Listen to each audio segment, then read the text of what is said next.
Yeah, a very special edition this time because I managed to get a little slot with the great Rob Wilson just 2 days ago. Recorded a short interview with him. The audio is not absolutely brilliant, and I think I've explained in the past that if you really want to get Rob to talk, there's nothing like now in his life. Yeah, let's do it. And secondly, of course, that involves his 14-year-old, probably by now, Nokia, which has done more laps of more race circuits than any mobile phone in the world, for sure. And I think it's probably in double figures now, the number of times Rob's left it on the roof of the car and then driven off and it sort of crashed to the ground and survived. Anyway, on said Nokia, Rob spoke to me and we had a bit of a chat.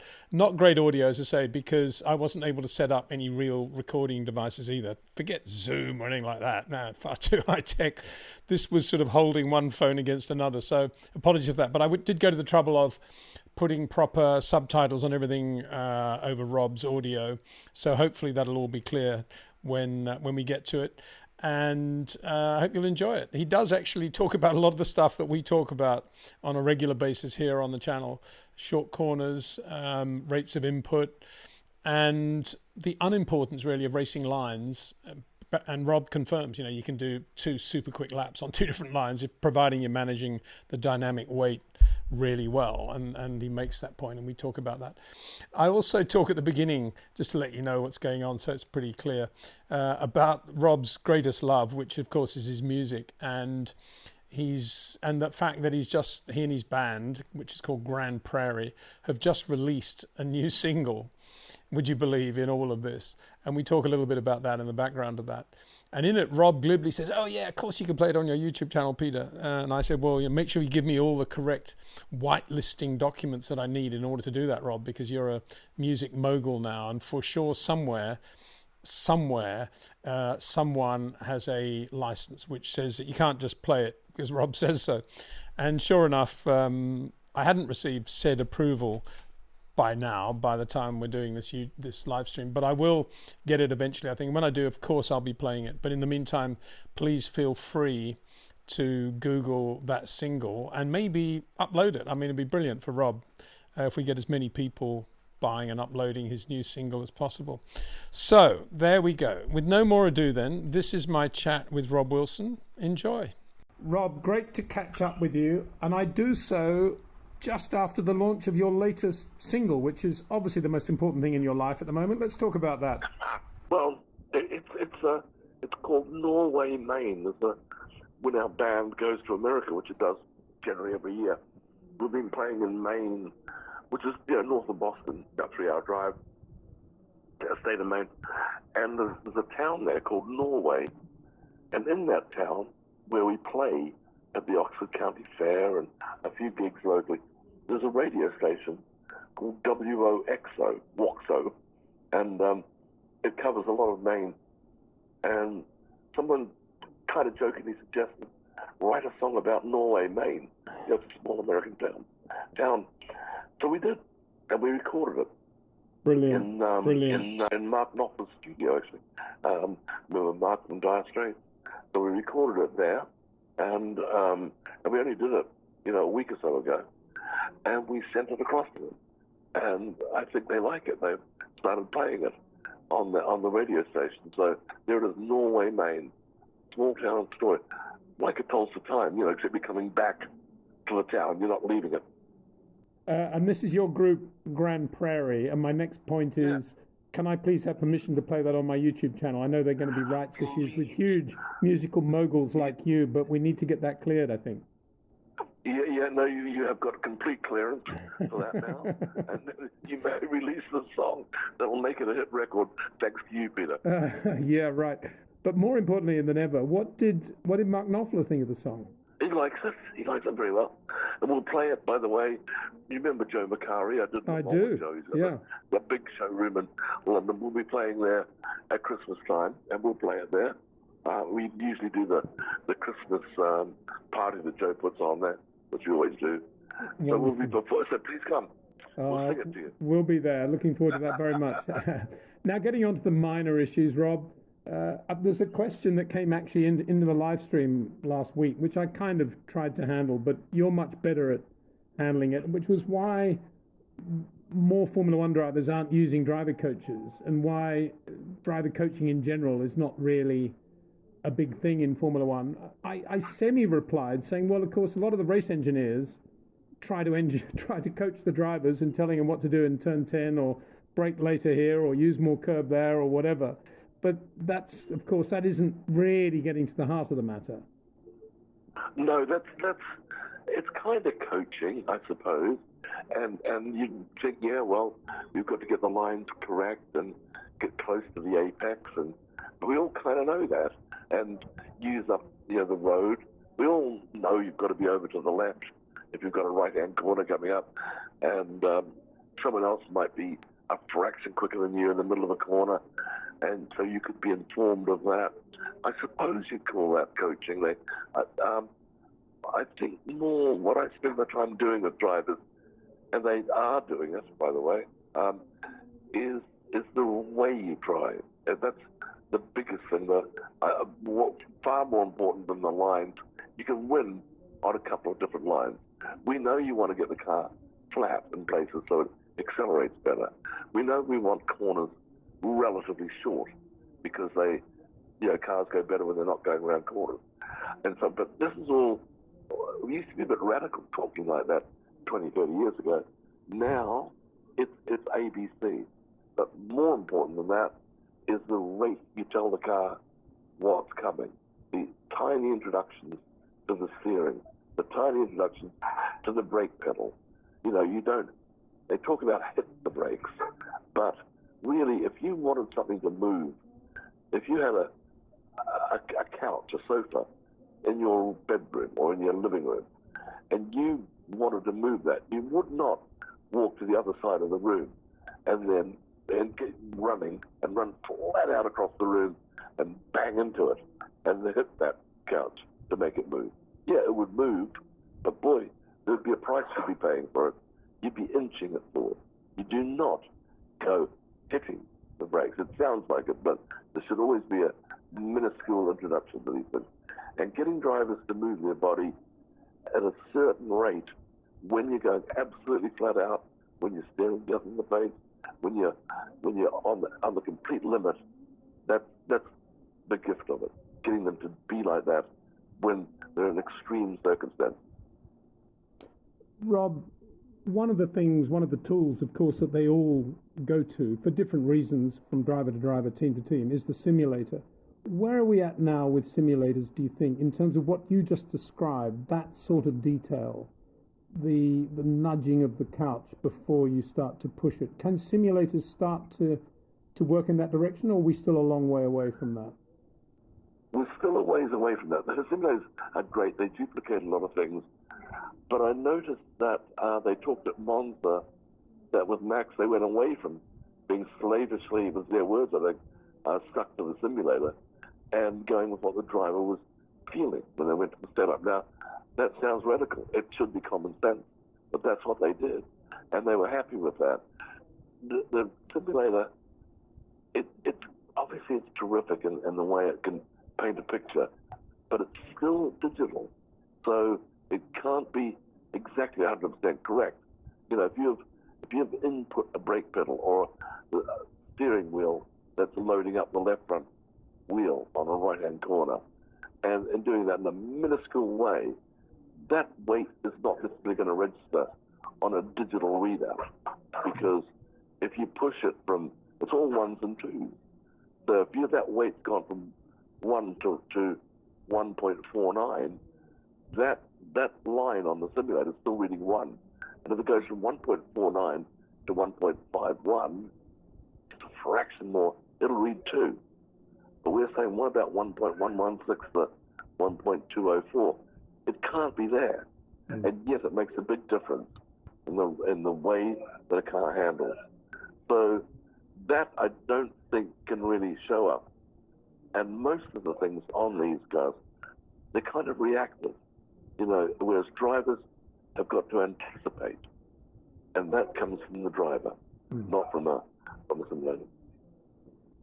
What is a Rob Wilson day like now, Rob? What circuits do you tend to favour? What cars are you using? You still in road cars, manual transmission, I guess?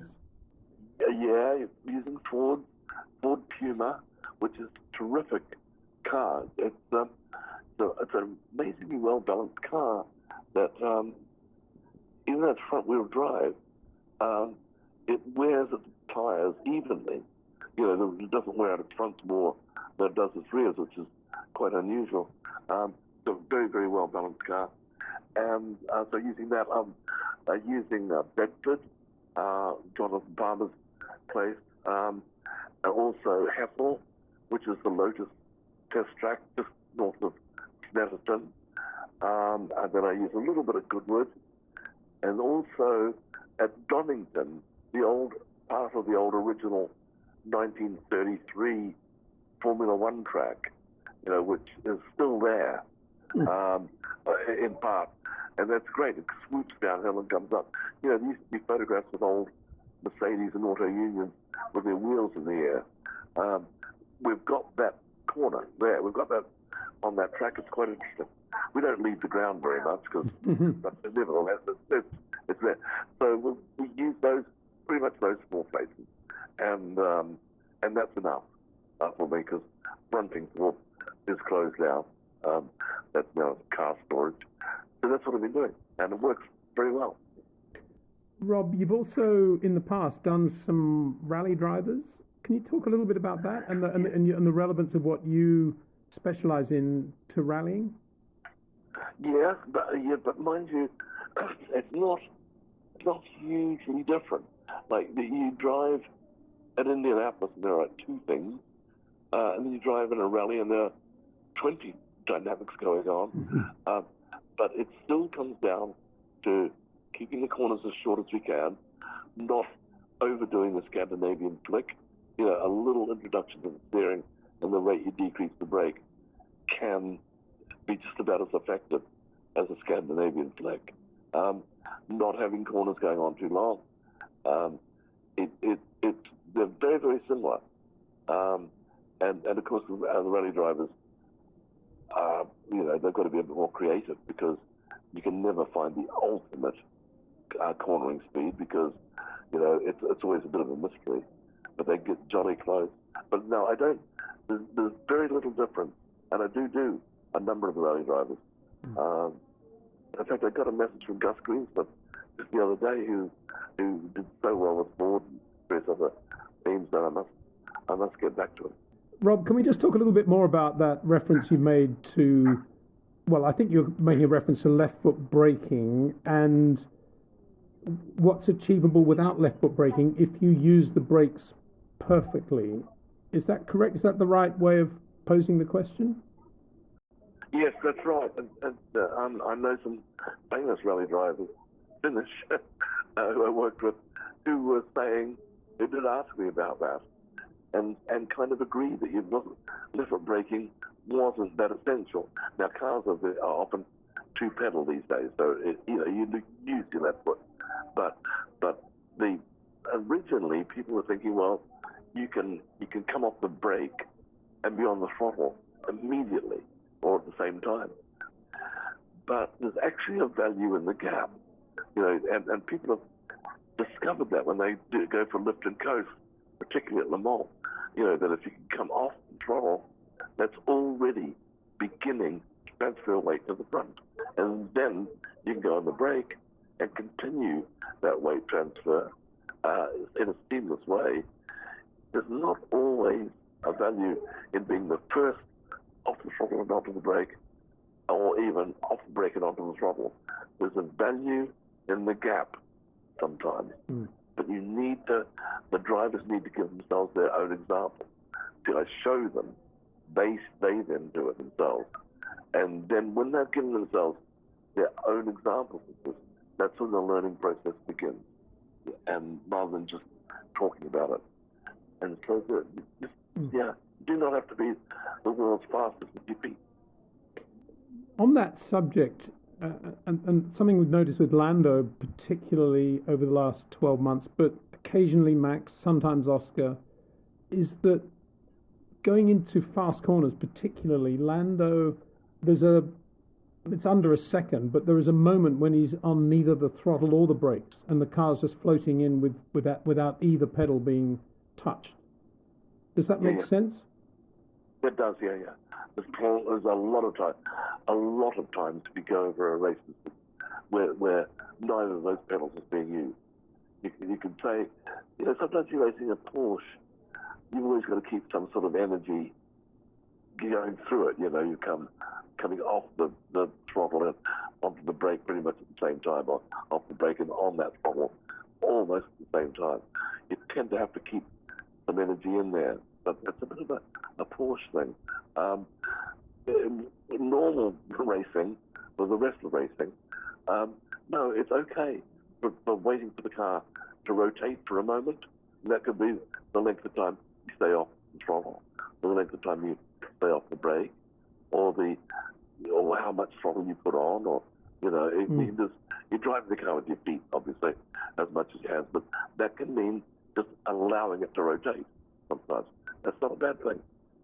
So there we are, Rob Wilson, just superb in his enunciation and his description of the dynamics of the car. I don't think there's anybody on the planet Earth who can get down to that sort of granular detail and be so graphic about it. And the concept of moving the sofa in your living room by running from one side of the room to the other and bashing it as hard as you can, rather than just nudging it and getting it to move, that's what high-speed braking is all about.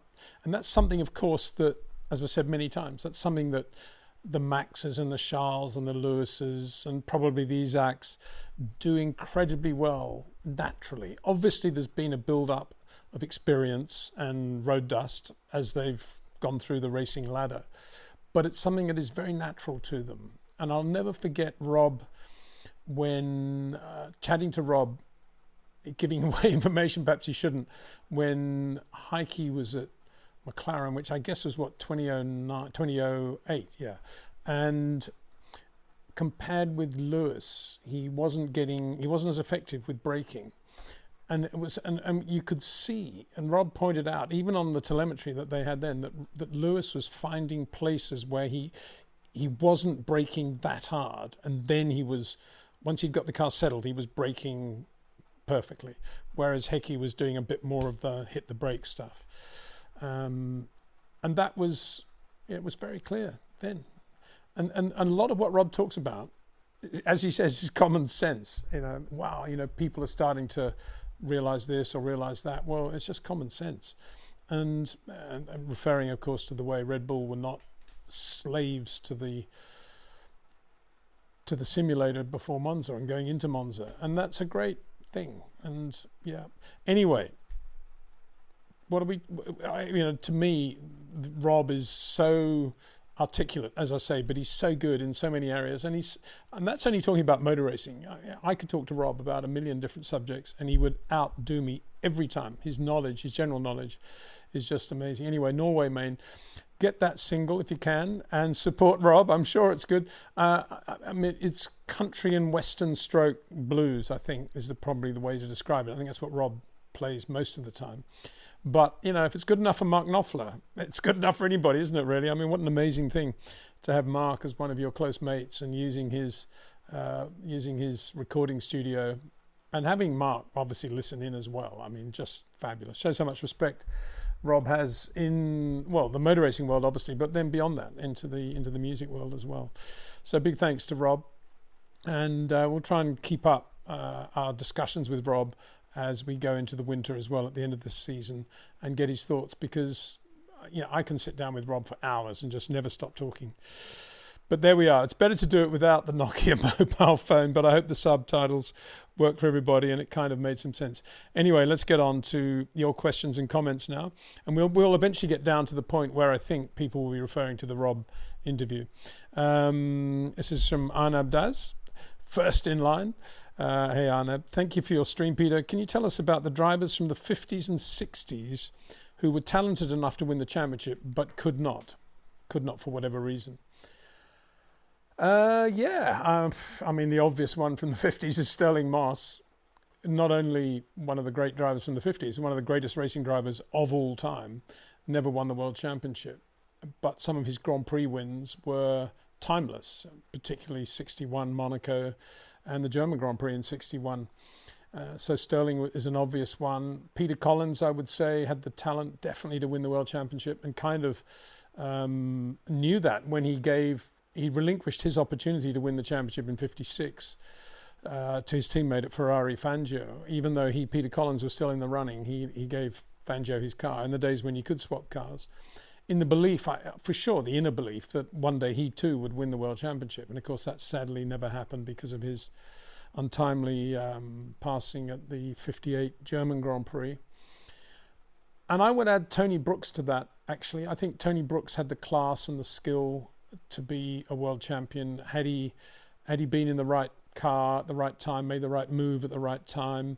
If you think about the back end of his career, 61, the rear engine revolution was obviously now in place. And there he was driving a Coventry Climax engine, rear engine BRM, and still setting fastest lap, British Grand Prix in the wet, things like that. I mean, he was very, very talented, a fingertip stylist if ever there was one. And Tony Brooks, another who I would put in that category. In the 60s, you'd have to say the two standouts who didn't win world championships would be Dan Gurney and Chris Amon, in my opinion. And Dan, because, well, he was with good teams. I mean, he won Brabham's first Grand Prix, he won Porsche's one and only Grand Prix, he won a Grand Prix in his own car, the beautiful Eagle. But he was always out there looking for new things, trying different things. He was racing in America a lot while he was in Formula One. And I guess you could say, had he been in one team for a period of time, had he just stayed at Brabham, for example, I guess he could have won the World Championship in either 66 or 67, but he was doing the Eagle at that point. So Dan would definitely be one. And Chris was just, I hate to say unlucky, because I try not to believe in luck, and I think there is a cause and a reason for everything that happens to us ultimately. But Chris, time and again, would be leading Grand Prix, walking away with Grand Prix, particularly 68, then in 71 with the Matra, 72 sometimes with the Matra, and stupid things would happen, be an electrical fault or some sort of fuel pressure drama, or a visor coming off his helmet at the wrong moment, or a puncture, with 5 laps to go, all stupid things. Chris should have won a whole bunch of Grand Prix, well into double figures. One of the fastest, most talented drivers ever, and certainly a driver that Jim Clark always took very, very seriously. And Dan Gurney, both of them, Chris and Dan, both incredibly fast and good racing drivers.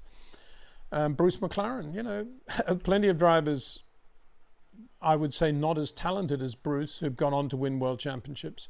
And Bruce, in the right situation, had he just focused on being Bruce McLaren rather than doing his own team and his cars and doing the Can-Am, and he could easily have won world championships as well. He definitely had the talent for that. So yeah, there are just some from the 50s and 60s, but a very good question. Thanks for starting off with that one, Anna. That's good way to get the ball rolling, I think. Get my brain working. Lee Kambaga. Hi, Pete. Hi, Peter. Do you think other teams would allow their drivers to participate in another category of motorsport like Max? It was nice to see the fans Max brought with him to the Nürburgring. Yeah, we're referring to Max last weekend, going to the Nürburgring, sort of getting his license to start competing in those races, and GT4. He was in a detuned Cayman, but unbelievably quick for the car he was driving. What a surprise. I think it's absolutely brilliant. We've kind of, it's been a long time now since Robert Kubica had that accident in the rally. I think it was in Italy, wasn't it? He was in a Skoda, I think. I think it was an Italian rally championship round. He hit the guardrail. The guardrail wasn't mounted correctly, and he nearly lost his arm. And that sent shivers through all the teams. And then you had the Montoya thing when he broke he broke a wrist or something when he was mountain biking, I think, or maybe motocrossing for McLaren. So the teams these days, we spend all this money on the drivers. We got to wrap them up in cotton wool. But I think enough time has passed for some of the teams to think, well, if that's what they want to do, let them do it. I think Lando's done a few sort of trial forest stages in a rally car. Won't go any further there, I suppose. But for Max to do this, it would be absolutely ridiculously churlish for Red Bull to say, no, you can't do that, Max. I mean, if Max is a very sharp guy, he's a racing driver, he knows what he can do, what he can't do, and I think that was totally cool to do that. And there's a mixture of brands there as well, but they're turning it back on, and I think that's a wonderful thing. I'd love to see much more of that. I'd love to see Grand Prix drivers doing more and more motorsport outside Formula One, particularly over the winter, and see them doing it. Let's see Yuki Tsunoda in the British Touring Car Championship. Let's see Isaac Hadjar in Le Mans, whatever. I'd love to see all that, and yeah, the more the better. And I hope what Max has done there and what Red Bull have done there, just as importantly, allowing him to do that, will start to set a precedent, and we'll see more of that going on. MG says, I've missed Rob. Well, that's good, isn't it? Destruction. Hi, Rob and Peter. I was curious to know which driver Rob would want to give a course, or who he thinks would really need it, and who wanted to be in the car if they were still alive. Thanks. Yeah, well, we've talked about that a lot. And then we did actually talk quite a lot in this conversation about drivers he's currently working with, and some of them in Formula One. But he did say, but don't talk about it, Peter, because all of them don't really want people to know that they're working with a coach. And so obviously I respect that, and I'm not going to give away that information. If people want to push Rob hard for that, other journalists, whatever, I'm sure he might give something away. I doubt it, actually, because he's very conscious also of respecting their rights. But yeah, he is doing some F1 guys, he's doing F2 guys, F3, Porsche, Australian touring cars, Australian supercars, Indy. He's doing a lot of stuff at the moment, busy, and his health isn't 100%, so he's not doing the same number of days as he used to either. So, he's flat out, Rob. But yeah, we've talked a lot about this, and one of the things that always delighted Rob was when he did some days with Bruno Senna. Was Bruno, after about the second day over dinner in the local pub at Bruntingthorpe, saying to Rob, my uncle would have absolutely loved this. And Rob said, you really think so? Why? And he said, because it's all about driving. It's about tiny details of driving, which Ayrton was completely into. And there is no other way in the world of getting down to that sort of detail. And so that meant a lot to Rob, to know that. He raced against Nigel Mansell in Formula 3. And there's the famous story of he and Nigel having that battle in the Thruxton race, and Nigel at the last minute going through a puddle flat out, full opposite lock round the back, in fifth gear in the march, to get 8th place from Rob, who had been avoiding that puddle throughout the race. And Rob thinking to himself, if he wants 8th place that badly, that guy's going to make it, which is another classic Robism. But then later on, Rob tells the story of doing a day with Nigel in '93 when he went to Indy at Road America, I think, and being very impressed with the way Nigel drove. It completely shattered his memory of how in his mind, Nigel was driving in Formula 3. He said in his mind, completely different driver, absolutely superb, which doesn't surprise me, because to me that was pretty clear even when he was in Formula 3. Because Rob had a different view when he was in Formula 3, because he was in a race car at that point and he wasn't coaching. He was trying to do the Rob Wilson thing. We talked, even in this interview 2 days ago, we talked a lot about some of the current drivers who could benefit enormously from time with Rob. It was almost like a joke, we all know who they are. But one of them, interestingly, I mentioned Liam as a good example. And he said, I actually did some days with Liam when he's in Formula 3. I thought, wow, it's amazing that didn't continue, bearing in mind they're both Kiwis. And you would imagine that Liam would have taken to that. And how good would he be now had he systematically done, 10 days with Rob per year since the Formula 3 days? He'd be a much better driver than he is now. He'd be right up there with Hadjar, in my opinion. But he isn't, and he's not. And so that's that. He's a Formula 1 star in his own right, doing his own thing, which Rob would be totally, would agree with, comfortable, if that's what he wants to do, let him get on with it. But yeah, the obvious ones, Yuki would be another one that I'm sure Rob feels he could do quite a lot with, because he's got the mentality of probably being disciplined enough to listen, Yuki that is, and he would respond probably. But again, you know, he's got his own rigid system of how he operates, and that'll never happen probably. We talked a lot about, not this last time, we have talked a lot about Lewis and Max and Charles, and he said, look, you know, those guys are so naturally good that it wouldn't occur to them to want to change anything, and they don't actually think that much about the way they specifically drive compared with other drivers. They're constantly just feeling the car and doing what they're doing, and everything is adjusted, tiny micro adjustments every corner, every lap, which is great. Lewis now, of course, is in a slightly different situation where he's a bit more straitjacketed into a way of driving that has evolved since Abu Dhabi 21 with that, you know, horrendous Merc that he had after that for a couple of years, 3 years, and that has coloured the way he drives now. So in my opinion, this is not Rob talking now, but in my opinion, he would definitely benefit from days with Rob. I don't think he'll ever do it because it wouldn't occur to him.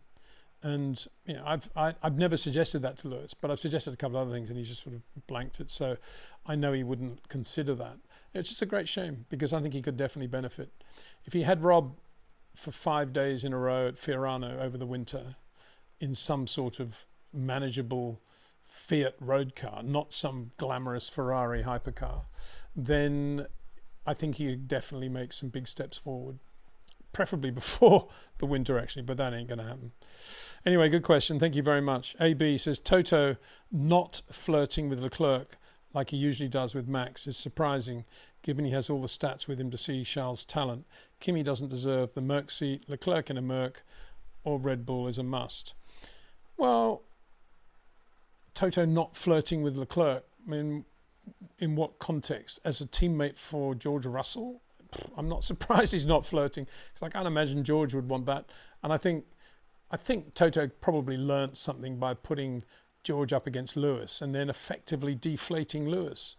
And he's probably learnt now that it's better to have a number two, whether it be a Perez or a Kimi Antonelli, or whether it's, you know, somebody of that ilk, rather than putting a Leclerc up against a Russell. So that's probably why you're seeing him not flirting with a Leclerc. It's probably, I would imagine. I mean, Toto's as bright as most of us, isn't he? Probably brighter than, he's got certainly pretty good in the old financial stakes. Leclerc, I mean, he must rate Leclerc incredibly highly. Why wouldn't he? So yeah, and what were we saying? Kimi doesn't deserve a Merc seat. Well, you know, if you're saying now, I'm sure that's not what Toto was thinking originally. He's probably thinking, I've got the next Ayrton here. But if you're saying now, I'm going to get the best from George by having a sort of good number two in the other car, Kimi fits that bill quite well, doesn't he? I mean, who would be a better number two? In other words, somebody who's always going to be a bit slower than George in equal conditions, isn't going to in any way cramp George's style, but is going to be Mr. Nice Guy and, you know, toe the line. Kimi's one of those guys, isn't he? I would have thought. If he does want somebody super quick in the other car, then that's another matter. But if he doesn't, if he realises now correctly that George is their man, then Kimi's a good number two. Leclerc in a Merc or a Red Bull is a must. Well, Leclerc in a Red Bull would be interesting, wouldn't it? I'm just trying to get my head around that. I think, you know, what if Charles went to any good British team, he would adapt immediately. He's bright enough, intelligent enough, and global enough to adapt to anything. So he would, I think Red Bull could bring a lot out in Charles. He would love his racing, but only if the car's quick. You know, there's no point Leclerc going to Red Bull Ford if it's a sort of, you know, P5, P6 car. What's the point? You might as well stay at Ferrari. And if it's going to be a winning car, Max is going to stay there, isn't he? So it's a bit of a non-argument, I think. AB again, Montoya claimed beginning of the 23-24 season, Checo was ahead of Max on points. And then Max told he didn't like the car, and then boom, Checo was never seen again. Thank Montoya. Checo, thank Montoya, your views. What do I think about all that? I don't know, really. I don't think, I mean, take Montoya out, I'm not sure that's got anything to do with anything, but I think the problem with I'm not really answering your question at all, but I think the problem Checo had at Red Bull, he created for himself when he won some races and things went pretty well. And he started amongst the sort of Mexican press, he started basically saying, yeah, I can win the championship this year, but I'm up there with Max. And the minute that didn't happen, of course, and it never was going to happen because he's not as good as Max, not because Red Bull did anything to disfavor Checo. The minute that started not happening, he could then say, oh, well, look, now they want Max to win, you know, no chance for me. And that's, we've seen drivers do that many times, and it's I don't know. I mean, I have no respect for that sort of behaviour, really. I think Checo, if he'd been honest and said, wow, it's brilliant to be with Red Bull. I know I'm quick enough to win Grand Prix when things go really well. I think I can be right there in support of Max. We can win a lot of Grand Prix together. Great team. I hope I'm with this team for the rest of my days. I think he'd still be there. So, and he'd still be, you know, quite capable of winning Grand Prix. So it's a question of how you handle it. It's a little bit like Alonso when he was at McLaren in 07, because it was the first time he'd really had somebody, well, absolutely for sure, as good as Lewis in the other car. And instead of saying, whoa, I didn't realize this guy was this good, I'm actually going to learn a few things from young Lewis Hamilton this year. Of course, I'm going to have the better of him. And of course, I've got the experience, and I think I do a lot of things better than Lewis, but I'm learning a few things from Lewis. He's really good, and this is going to be a great driver combination. If he'd said that and actually believed that, he would have won a lot of races at McLaren instead of leaving the team at the end of the year. And it's the same with, you know, you've seen it so many times. Alonso at Ferrari, similar thing, actually, to be honest. So I have no sympathy really for drivers that don't have that view. And think about this. Many people probably don't remember these days, but you can read about them. But 66, Jim Clark had just driven an incredible year in a 2-litre Climax engine Lotus against the 3-litre Ferraris, Brabham Repcos, Cooper Maseratis, and so on. And sometimes taken the race right to them and nearly won. And then, of course, he did win with the H16 BRM at Watkins Glen. 66, so he's undisputed the fastest racing driver in the world. He's already won 2 world championships. He's at Team Lotus. And what happens? Graham Hill is in the other car. And not only is he in the other car, a bit like Riccardo Patrese with Nigel Mansell, he comes in and he's really quick. And he's out qualifying Jim sometimes, and he's out racing Jim. And Jim just takes it completely calmly and says, no problem. Lotus, you know, I love Lotus, love Colin Chapman. This is, it's great for the team, great for Ford, great for Lotus. And that was it. You know, he was a gentleman about it. And it's not because he didn't lack self-respect. It's because it's the way to behave. And yet today, there are not many drivers anywhere who would behave with the dignity that Jim Clark behaved in 67 against Graham. Why is that? Social media. Let's blame social media. M. Boop, hello from Canada. Hey there. A lot of friends in Canada, a big soft spot for Canada as a country. Hello from Canada. First season watching Formula One. I'm interested why cars are built around certain circuits like Monaco or Monza and not around total short, medium, long corners over all 24 circuits.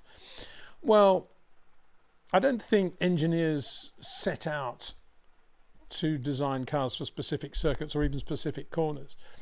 They could, at the beginning of the whole gestation period, say, we're going to sacrifice a bit of top speed because 70% of the circuits have straights that are shorter than whatever length they want to put into the computer. And therefore, we're going to build a bit more of a downforce car than a top speed car. And you might get somebody who doesn't have such sophistication in terms of the aerodynamics, the CFD, the wind tunnel, the expensive stuff, who say, well, we're never going to be able to take the downforce race to our nearest competition, so let's go for top speed a little bit more than they do, not ultimately. And they're about the compromises you would make, probably. I can't imagine it would be any more than that. Bear in mind, most circuits are, I think the majority of circuits, maybe not anymore actually with some of these new circuits like Saudi Arabia and stuff. I was going to say the majority are high downforce. Probably not high downforce, but certainly downforce circuits. But there are more circuits with longer straights these days, so that is significant. But you look at the Ferraris, you could say, well, the circuits today, the actual calendar from beginning to end has more circuits with long straights than it did 5 years ago. The Ferrari actually has less downforce than a McLaren, and probably a Red Bull right now, about the same as the Mercedes, maybe slightly less, but therefore as a result has less drag and is quicker in a straight line. But it doesn't actually help Ferrari in doing that, in having a car that's better in a straight line than a McLaren. Has it helped them? No. There's nothing to beat downforce, efficient downforce, by which I mean the trade-off between top speed and downforce. And obviously there's always a trade-off, but an efficient car has less of a trade-off than an inefficient car. So I wish it was a question of sitting around a table and coming up with compromises and making the right strategic choice of where to go with the design of the car. Most of the teams design their cars in a rush. A lot of the car is designed by the rule book anyway. Chassis particularly, and all the mechanical components. And the aerodynamics are a question of building blocks based on what you have already. So you can have the most sophisticated wind tunnel and CFD and supercomputer in the world, subject to all the restrictions they have. But if you're not asking the right questions based on your prior knowledge, that ain't going to help you. And that's why a good team continues to be more or less at the top. That's why the Red Bull story is a bit of a mystery, because they do have the building blocks, or did, and then they kind of lost the plot. And maybe now they've got it back again. We'll see this weekend in Baku how the Red Bull compares with McLaren relative to how they compared at Monza. That'll be a really interesting question. In fact, is the big question of Baku, because it kind of defines what the rest of the year is going to look like, I think. So, but yeah, it is a mystery why Red Bull were able to lose the plot so much. And it just shows that showing that knowing why you're quick is a very, very difficult thing. As I've often said, it's more difficult than knowing why you're slow. Another one from AB: FP1 and FP2 and FP3 should be scrapped. A bit aggressive, isn't it? It's been years. Same team have been racing same track, and for sure they would have enough data to know and learn everything about the circuit. Unpredictability will make the race better. Yeah, maybe. I mean, teams might go along with that because it would save them some money if they didn't do any of those free practice sessions. And we kind of have that anyway with the sprint weekends, 6 just announced for 2026. And because there's less room to set the car up. Now you can adjust the car after the sprint race before qualifying. You couldn't do that before, but now you can do that. But nonetheless, there's really only FP1 to set the car up. And yeah, they kind of get through it. Of course, you say everything's the same the previous year. Track surface can change, curbs can change, Pirelli tire compounds can change. What you're saying is, oh, well, that's all good. That's all unpredictable stuff. They should just go into and manage on race day. And you're probably not wrong, actually. I mean, I personally love seeing cars going around on an empty circuit. That's what I love doing. In the same way I love watching cricket matches if it's an empty grandstand.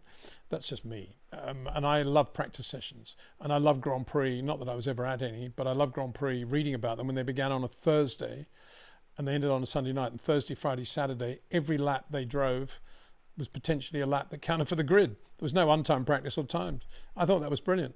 But, it doesn't happen anymore, does it?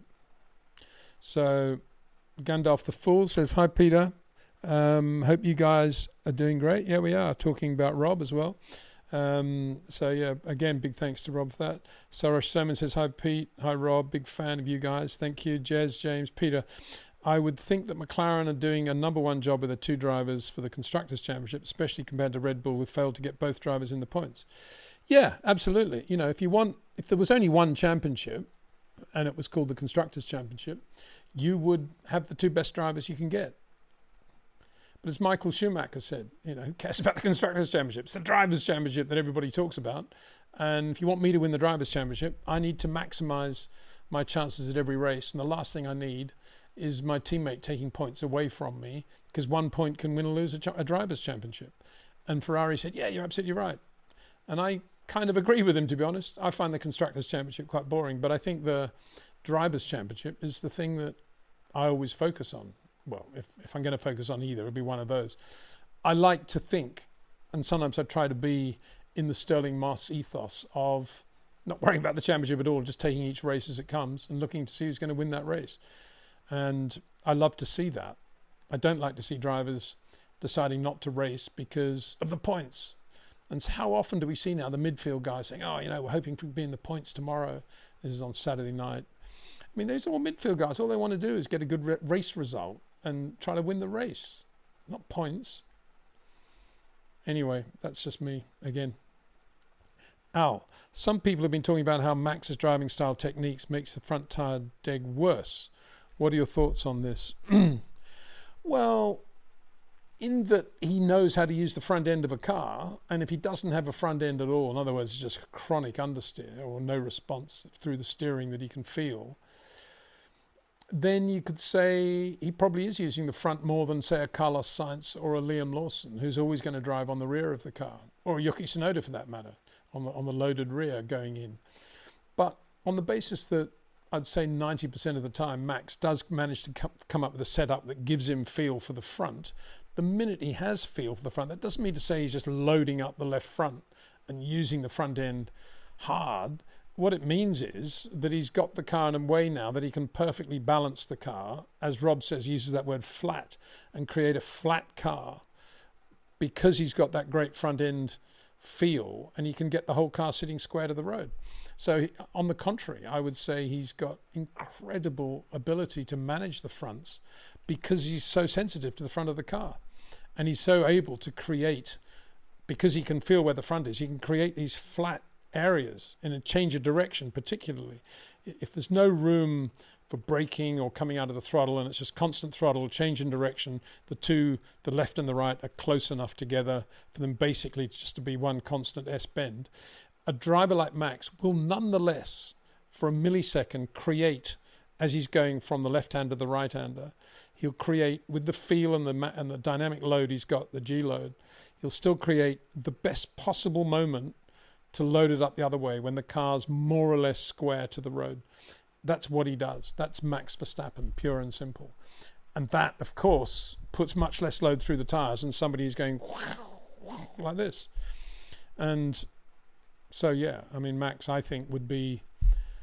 I mean, Rob was talking about the Puma having very even tyre wear. I'd say Max would be more capable than any other driver on the grid to create a car with perfect tyre wear front to rear. The best tyre management you can have. Another question from AL. With Red Bull, do you think it's the car or the second driver that's the problem? What advice would you give the second drivers for going against Max in the same machinery? Well, it's the second driver for sure. And you just got to look at the way he drives on the track. Yuki, that is. Wider turn-ins, spikier throttle and brake, spikier steering, a little bit of shadow boxing with the steering as well, compared with Max. In other words, just making movements that aren't real movements. They're just sort of, I'm getting ready for the oversteer here on quick corners.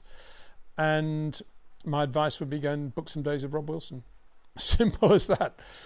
No more, no less. Nothing else. Nothing else is going to improve Yuki Tsunoda than that. Monza Edits, good morning. Good morning to you. Do you think Red Bull can replicate their Monza pace, or is it a one-off, given that the tracks are different in nature and teams can succeed on one track or flop and get setups wrong? Well, on the basis that they did run a very new floor, which is the most critical part of the aero package on a car. They ran this new floor in the Italian Grand Prix, and he won the race, and the car was quick. The big question is, as I said a little bit earlier, how that car with that floor, or a derivative of that floor, is going to go at circuits like Baku and Singapore, and then beyond that, Austin and so forth. So, I mean, I'm obviously, like everybody else, I hope it's going to be carrying on from Monza, and that car is genuinely competitive now. Whether it's going to be enough to beat McLaren on a regular basis, I very much doubt. But I think they'll be closer to McLaren than they've been. I don't believe that the car would have been as good as it was through the first and second chicanes, Ascari and the Parabolica, if it didn't have a pretty good downforce to top speed aero efficiency quotient, if that's the right way of explaining it. Lesmos, as I said, there was no way Max could get near the McLarens, and that's a bit of a worry for medium to high-speed corners. The downforce McLarens are generating through the Lesmos was just beyond belief. But having said that, pretty good everywhere else for Red Bull. So let's see how they go in Baku.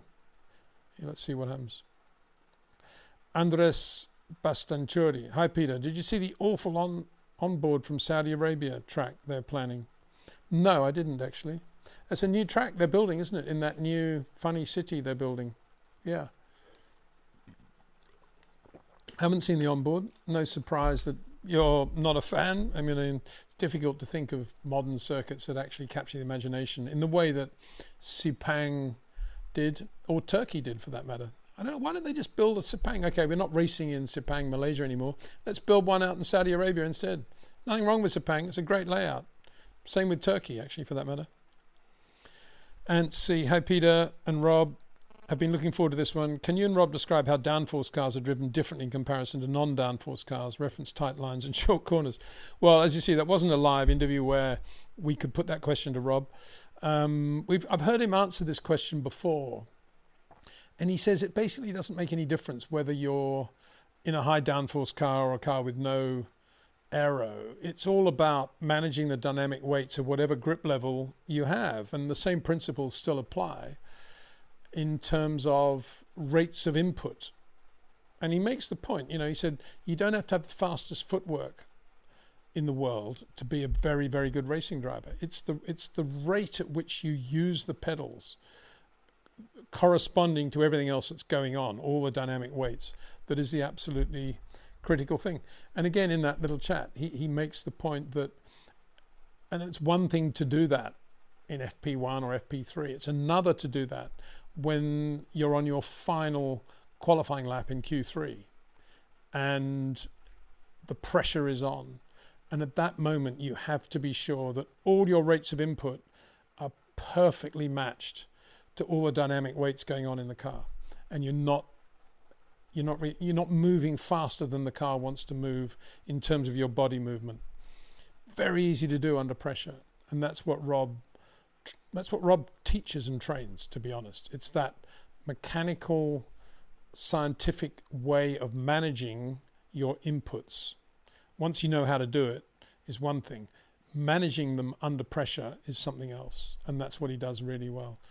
So in that sense, I don't think it makes a lot of difference. And we've talked about this, whether you're in a very high downforce car, you're still going to have lateral load. You're still going to have weight transfer.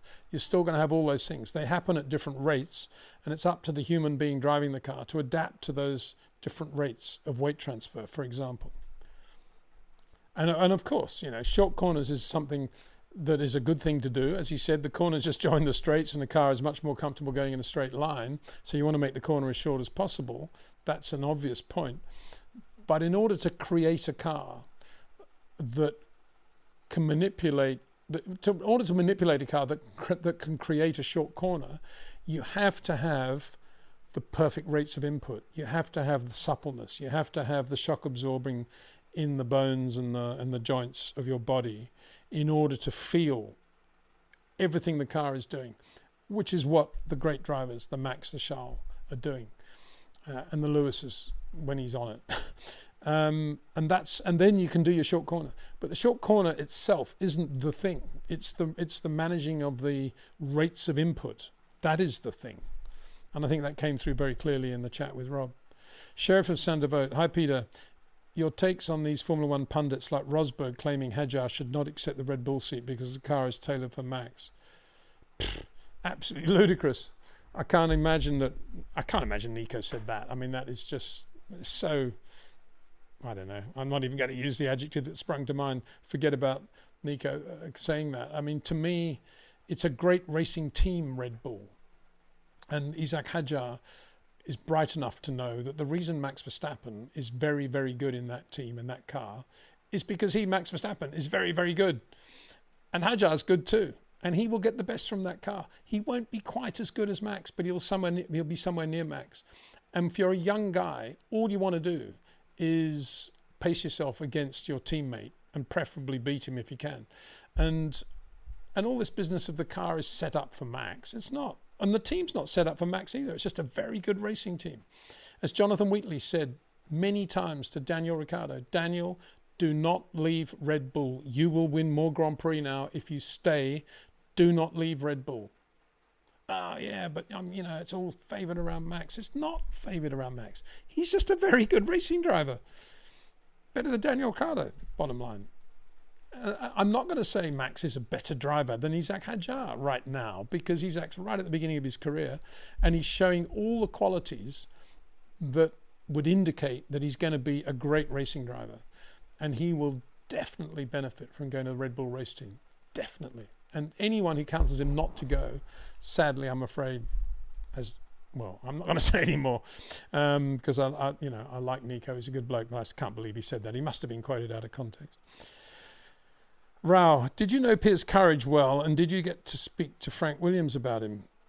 Well, I spoke to Frank about him many times, and I was very close friends with Sheridan Thin, my colleague at Williams, who knew Piers very well, to the point where he called his son Piers, and Piers Thin is now something like the MD at McLaren now. Very good guy.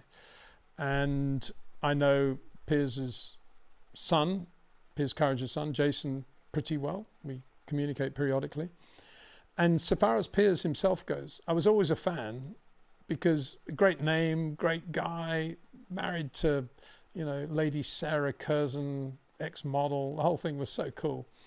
And when he came out to do the Tasman series in 68, first time, he did it twice, 68, 69. 68, he was in a little Formula 2 McLaren M4A with an FVA Cosworth engine. Incredibly quick. Finished third at Warwick Farm. And I went up and I managed to get, even though Courage beer was not sold in Australia and nobody knew what Courage was, and it didn't exist, I actually had, from a trip I'd made to England a few years before, I actually had a Courage beer coaster. That's how much of a fan I was. And I took that to Warwick Farm for him to sign, in which he did. And he looked at it, he said, "Oh gosh, where'd you get this? This is wonderful." I said, "Look at this, Sally," and signed it. And just brilliant. Adam Cooper's written a great book about Piers Courage, and there's a lot of personal postcards and letters to his mum and so forth in there, which great reading. And I was too young to get to know him as such, but I remember going to the Warwick Farm. They used to have a really good cocktail party, which I was always deemed to be too young to attend, but I managed to sneak in there in 68. I'm not quite sure how. I think I was supposedly checking, I was checking names off at the entrance or something. And Jeff Sykes, the Warwick Farm promoter, used to organise this thing at the Australian Jockey Club, actually, at Randwick. And Jim Clark was there, Graham Hill, Denny Hulme, Piers Courage. I remember when they introduced, I think Graham Hill was the compere from memory and was telling quite a lot of dodgy jokes, making all the Aussie women blush. Yeah, kind of. He introduced Piers Courage, and he said something like, "So and now another driver that we should meet is young Piers Courage, who's putting the windows up us a little bit at the moment. Piers, aren't you? Well, tell us about this car." And Piers gets the microphone. I'll never forget that he's wearing a floral tie with a sort of floral shirt. It was a real flower power era. And he said, "Oh, well, thank you, Graham. Yes, car goes like an absolute bomb, actually. It's superb." And I just cracked up. And of course, he went to Eton. I'm just slightly overdoing his accent, obviously. But he was like that. He was just a sweet guy, very quick. And he and Jochen Rindt were very close friends. Jochen used to love Piers in the sort of Nicky Lauda, James Hunt sort of way, I think. There's a sort of parallel there that Jochen took to Piers and loved Piers' humour. And yeah, I really rated Piers. I mean, I should, it was back end of 60s, so I can't really include him, but he definitely would have won a lot of Grand Prix, I think. He was that quick. Second in the 69 Monaco Grand Prix, second at Monaco, second at the Watkins Glen US Grand Prix, in Frank Williams' privately entered Brabham, BT 26. And, that's how good he was. Shame that Frank went with the Di Tommaso in 70, but, And we lost Piers so young. And he won that Tasman race, last round of the Tasman 68 in that McLaren on very skinny Dunlop tyres in the pouring rain. He just blitzed past everybody and won the race. Superb. Gino Mon, good morning, people. Nick Maka, morning, Peter. Love your reactions. Well, yeah, thank you. Reactions. Love your comments would be one thing. Love your reaction. Not quite sure what I'm reacting to, but anyway. Chef of Santa, good morning, Peter. Rao, if you were in charge of Toyota in the 2000s, what would you have done differently compared to Ole? I think you mean Ove Anderson. Well, funnily enough, I was quite a big fan of everything they did then. I know it was very fashionable to trash Toyota and what they did. And that was kind of led by Bernie and Ron, who I think both of them had their noses out of joint because Toyota, the world's biggest car company, came into Formula One and did things their own way rather than consulting Ron or Bernie and following the sort of Bernie-Ron pattern of how to do a Formula One team. Has to be done in England, has to be done this way, blah, blah, blah. And they just did their own thing. You know, they based it on the whole rally success and ran the cars out of Cologne, and they built those two beautiful wind tunnels, one of which McLaren's been using up until about last year, probably. Very good tunnels. Good people. John Howard, very good guy, rallying background, but very quickly adapted to Formula One. But a nice person, a good, honest, real person, real human being. I really like John. And yeah, they were there or thereabouts. You know, on a good day they could finish on the podium, but they never actually got a Grand Prix win. I suppose I would have got a bit more out of Ralf Schumacher than they did if I'd been there. I still probably would have chosen Ralf, I think. I really rated Ralf. A short corner driver like Michael. Not quite as good as Michael, but certainly not far away. Jarno Trulli, very, very good as well. Just needed to be a little bit tighter in that driver management area, I think, in terms of Rob Wilson days, all the things that matter, you know, the really tiny little details. But overall, I think they did a very good job. Great engines, the V8s and the V10s, and I liked them. But they never had a chance, really, because the whole Formula One world decided they didn't like Toyota, and it was very fashionable and cool to trash Toyota. And so they just got out. In a way, Michelin just left the sport in disgust, really. You know, if this is what they want, then we won't bother. And look what they're doing today. Look how good Toyota are today. It's just like destroying Hyundai in the World Rally Championship. And not only destroying Hyundai, but winning rallies in a brilliant way. And you constantly see all these great performance upgrades on all the Toyota cars these days. It's a fabulous company. I love it. And everything about it. No wonder they produce such great road cars. But I'd love to see them back in Formula One, obviously. But again, I hope they do it their own way if they're going to do it, and they don't start listening to all these Formula One people. Khalil Hassan, hi Mr. Windsor. Always see people, sorry, Mr. Peter it says, not Mr. Windsor. I always see people saying that Charles is overrated. Really? And I've always seen him and Max as head and shoulders above the rest. What would make people have such views in your opinion? I have no idea. Presumably people who don't watch this show. That's all I can imagine. Do you think there are people out there that don't watch this show? Hard to believe, but I suppose there are. I'm joking, obviously. But equally, I mean, if you're watching my channel for the last, decade probably now, you'd know that, in my opinion, Charles has always been up there in the top three with Max and Lewis. And I've never, ever not rated Charles Leclerc. And for anybody to be negative about Charles, all you could say is that he's a bit too emotional, lets his emotions maybe get the better of him. But I think he's got a little bit better now. And as I've always said, you know, you can't compare him with Max in that respect because Max has had a pretty clean, linear career straight into Red Bull, whereas Charles has always been a Ferrari driver, which is full of politics and drama and emotion. And it's a different thing, especially when Ferrari aren't winning and have a winning car. So look, Max has never had to go through all that turmoil in the background that Charles had to live with. No wonder he's quite emotional, you know. He's also had a lot of personal tragedies in his life, which he's shown incredible strength of character in handling, whether it be the loss of his dad or Jules Bianchi or Antoine Hubert or any, you know, he's had his fair share of tragedy, and he's shown incredible strength, I think. I've got so much respect for Charles Leclerc. The only thing I'd say about him is I do think he's a bit dodgy in traffic. I really do. I still think that move on Max at Barcelona at the restart on the straight was over the top.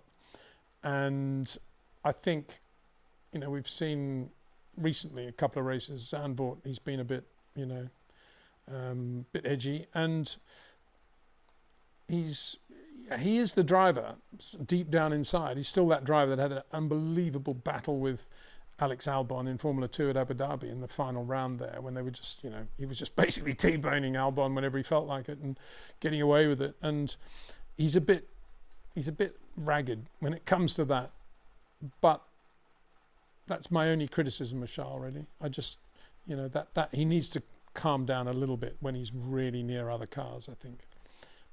But I think the problem is he's so hungry for success, and he's been so frustrated by the lack of success that he, as a talent, deserves, that when he's in a situation, he's racing for a position near the front, he's just mega aggressive. And I think he just needs to calm that. Glenroy Heath. Peter, talk about Lewis's drive in Monza. Do you think he was faster than Charles after changing the way he drove through the Parabolica? Did he change the way he drove through the Parabolica? I didn't notice that, but I don't think he was quicker than Charles, no. And I think he did very well, from where he was after his penalty. But the cars he passed, he should have passed. I mean, Monza's quite long straights there, and the Ferrari did have a top speed advantage, and he had DRS as well. So to get to where he was fairly predictable. And then, he kind of stayed there, didn't he? And that was okay. I think he, as I said going into Monza, I would be shocked if Lewis wasn't basically there with Charles, because where was he not going to be as quick as Charles around Monza, whether it be the Parabolic or the Lesmos or wherever? But he made more mistakes than Charles, I think, and small mistakes, wheels off here, doing this, locking up, and he wasn't quicker than Charles. He was about as quick as Charles, I think, by the end of the Grand Prix weekend. So if that's the new Lewis Hamilton for the rest of 2025, let's look forward to seeing him in Baku, being right there with Charles. Whatever Charles does, Lewis hopefully within a tenth ahead or just behind. That's where he should be as Lewis Hamilton, 7 times world champion. We'll see. Reinder Crows. Hi, Peter. It was my first weekend at the Goodwood Revival, and I love seeing the cars slide through St. Mary's. Do you know any other good classic race weekends like this? Well, the Silverstone Historic Classic weekend is very good as well. There's some very good one. I think they've had it now at Laguna Seca in California.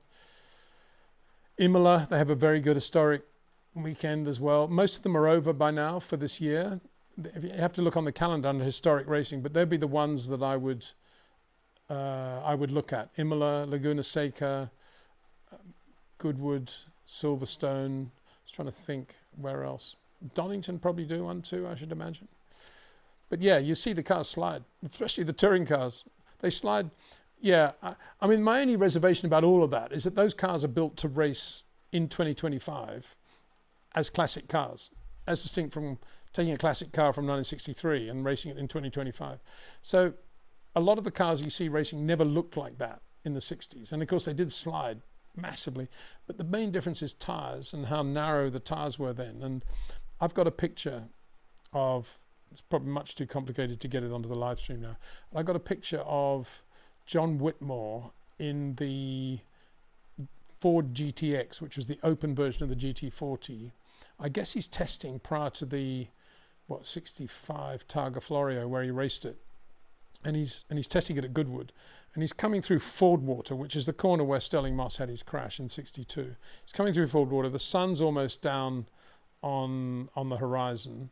You can tell it's a cold sort of March day, and he's coming through Fordwater in this Ford GTX. The Dunlop tires are about that wide, and he's got, I don't know, at least 20 degrees of opposite lock on the car, absolutely on its tiptoes, drifting through Fordwater, and it's quite cold. It just feels cold.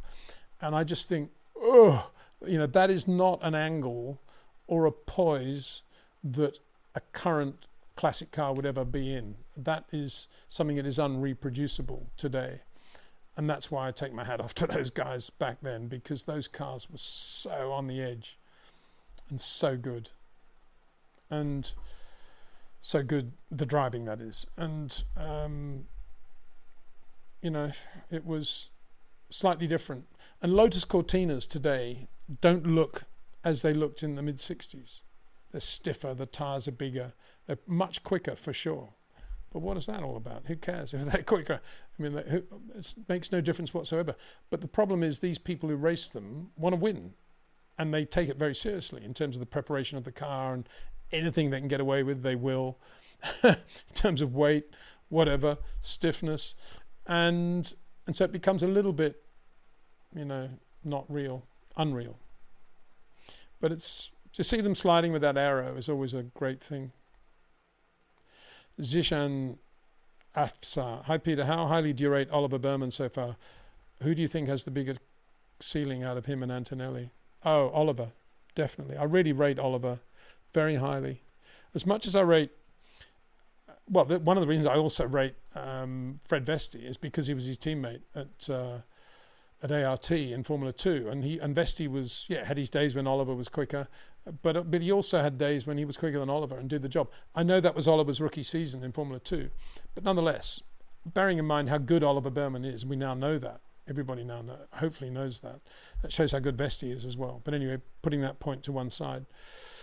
I think Oliver's just a very good racing driver in every respect. The one thing he isn't is an Isaac Hadjar short corner driver with the sort of suppleness of Hadjar. But that doesn't matter. He's another sort of driver. He's a George Russell type driver, and that's great. And there's nothing wrong with that. It's just two different types. And he could learn, obviously he could benefit from days with Rob, and he could learn a little bit more about rates of input. But his feel for the car, and I'd say his rates of input actually are probably very, very good, because you don't actually see him making a lot of big mistakes from which he has to back out of it and recover from. It's a lot of small adjustments with Oliver Burman. And he's very good on all types of corner, slow, chicanes, change of direction, medium speed, high speed. He's very good. And I think that's where he has it over Antonelli. To me, Antonelli may be slightly better than Oliver on a series of tight corners. Maybe midsection of Baku, he might be quite good. But on the opening sort of 2 or 3 90 degrees, I think Oliver would be better. And certainly the last corners, I think Oliver would be better than Antonelli around Baku. I really rate him. I think he's very good. And Esteban Ocon is not slow. He's a seriously good racing driver too. And Behrman is, not only is he up there, he's basically edging ahead of Ocon. And we shouldn't forget that either. And that's the biggest yardstick you can have. No, I really rate Behrman. I think he's completely ready if Lewis was to stop. He's completely ready to take over that other Ferrari and be the regular teammate to Charles Leclerc. And what a great team that would be, really. Gino Mon. It's funny that people always say the car is tailored to Max. Well, in 23, when the car was peak, even Perez became second. So isn't it saying the car is not especially built around Max? Yeah, good point. Of course it's not built around Max. But that's what racing drivers do, don't they? They never admit that it's them. It always has to be the car or the preparation, or the cockpit isn't right, or this or that. It's never, ever them. It can't be them. It can't be Yuki Tsunoda. It can't be. It's got to be Red Bull favouring Max with a setup that doesn't favour Yuki. I mean, it's so ridiculous. I mean, I'm still struggling, and I'm going back to the 70s now. I'm still struggling to think of days when a team set out not to give the best possible car to either of its drivers. I just can't remember it happening. I mean, when Nigel was in Formula 3, or Formula 2 actually, at Hockenheim at the end of 1980, Ron Toronac said, we're going to run 2 cars at Hockenheim, Nigel, for you and Jeff Lees. And I've got 1 good chassis and 1 good engine. You can't have both. Which do you want? That was about the nearest I've ever come to being aware that a team had to make a decision like that. As it happened, Nigel went for the good chassis and put the slower engine in on the basis that he knew he'd be able to match the top speed by being quicker around the corners. And it worked. He finished second to the factory March BMW of Teo Fabi. But beyond that, yeah, Lotus didn't do a very good job with the second car, but it wasn't because they didn't want the second driver to do well. It's just because they didn't have enough bits, basically. And Chapman, they were all on the edge with the second car. So it's all complete nonsense, this stuff. Sometimes a team might say, we've got this new floor and we've only got one of it and we're going to give it to Max. Red Bull might say that, and we're going to get the other one as ready as soon as we can for Yuki, but it's going to go to Max first. Yeah, that's about as much as you could possibly say about favoritism. The rest of it is all to do with the driver. And it's up to Yuki to get the best from that car. In the same way that Max, on occasion, has not got the best from the Red Bull, and he'd be the first to admit that.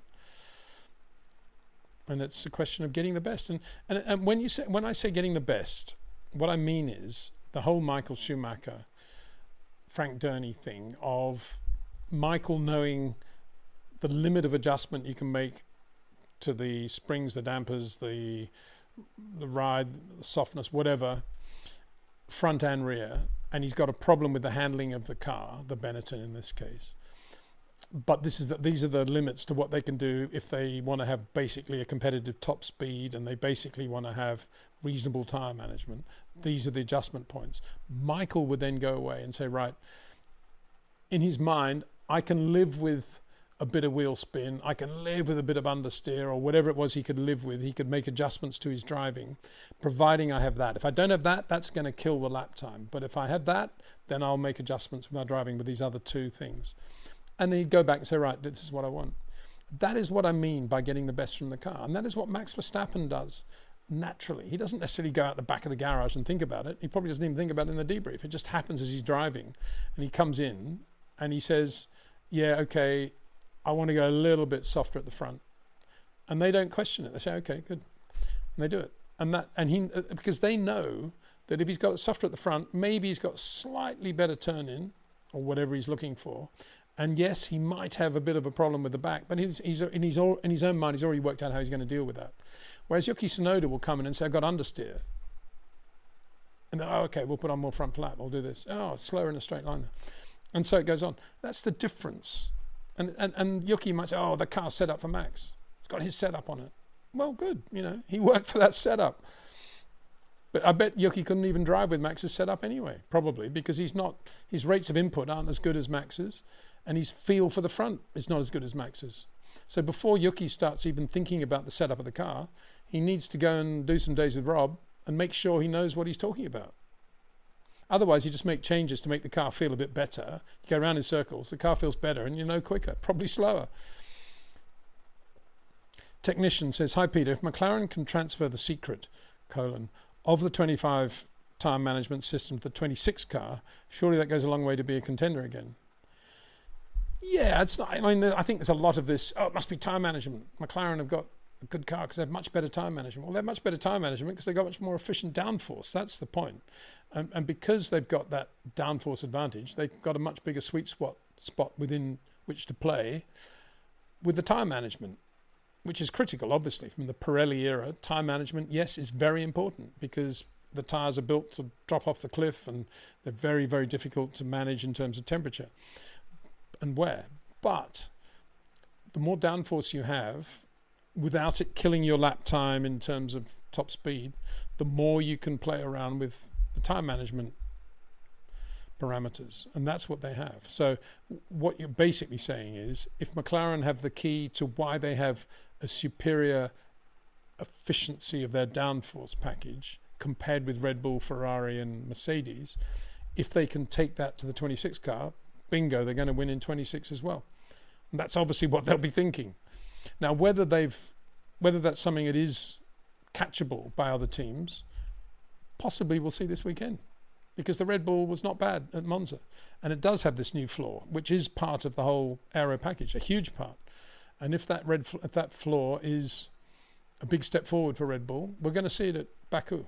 If Red Bull are kind of where they were before, which is Max maybe P3 and doing the best of the rest, and doing a very good job in the cockpit, but the car having nothing like the same turn-in and grip level as a McLaren, then we'll know that it was a one-off basically around Monza. But we'll see. All we can do is see this weekend. And I don't think Red Bull know. I don't think McLaren know. I think everybody's waiting to see how it goes. So it'd be fascinating. Sema Dragun. Hola, Peter. Hola. Cano Light Racer 5. Hi, Peter. You once said that Webber said he used different diff settings than Vettel. You know what the difference was? Really interested in your insights. Well, no, it wasn't so much that he used per se different diff settings to Vettel. It was one day when I was at Albert Park and I was talking to Mark after practice about how Vettel was coming out of, I think it was turn 3 or 4 around there. Yeah, you go down that straight and then there's a right-hander. It's a chicane basically. And I was saying, Vettel seems to have really good traction there compared with you, and I see what you're doing mid-corner to try to get around the traction issue, and he said, oh yeah, but that's because he's running a different diff setting to me today. That's all I think I said when I mentioned that. I've no idea whether they were always different or whether that was a one-off. And I think I was saying that because I was using a little bit of an example of how a driver quite often these days, because there are so many complexities on a Grand Prix car, and somebody like Tsunoda probably falls into this category, if there is a difference between Max and Yuki out of a corner on the telemetry, and the engineer says, oh, look at this, look what Max is doing. The other engineer, oh yeah, but Yuki's running a slightly different diff setting, that's that. It would never be the driver sort of thing. Again, it's kind of what I was saying in the previous response, that it's all to do with the Tim Schenken bucket of excuses, we used to call it. Poor old Tim. He didn't make that many excuses, and he was a very good racing driver, but that was the thing at the time, the Tim Schenken. Even Ronnie Peterson used to lie.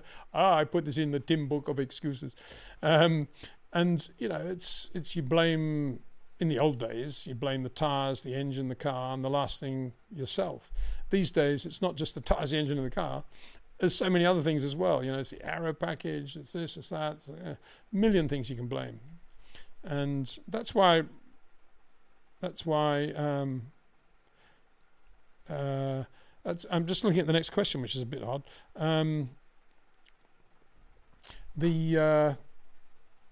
That's why it's in Formula One, you don't see many of them going to driver coaches because they have so many excuses as to why they're not doing well. None of them to do with driving. Alan C says the sound is very poor. Well, I did say before, I think hopefully you're referring to the Rob Wilson. I did refer to before that he's on the mobile phone and that I was doing it on a mobile phone, and that's why I went to the trouble of putting the subtitles in. So I don't know what else I can say there. Gandalf the Fool. Rob, could you please... Rob. This is to Rob. Okay. Could you please elaborate on what you said in the broadcast you did with Ross Bentley? You said Kimi tends to have traditional lines and turns in a bit late. Yeah, well... Obviously, this isn't a question I can put to Rob because it was a recorded interview, but I think you're talking about Kimi Antonelli rather than Kimi Räikkönen. And secondly, I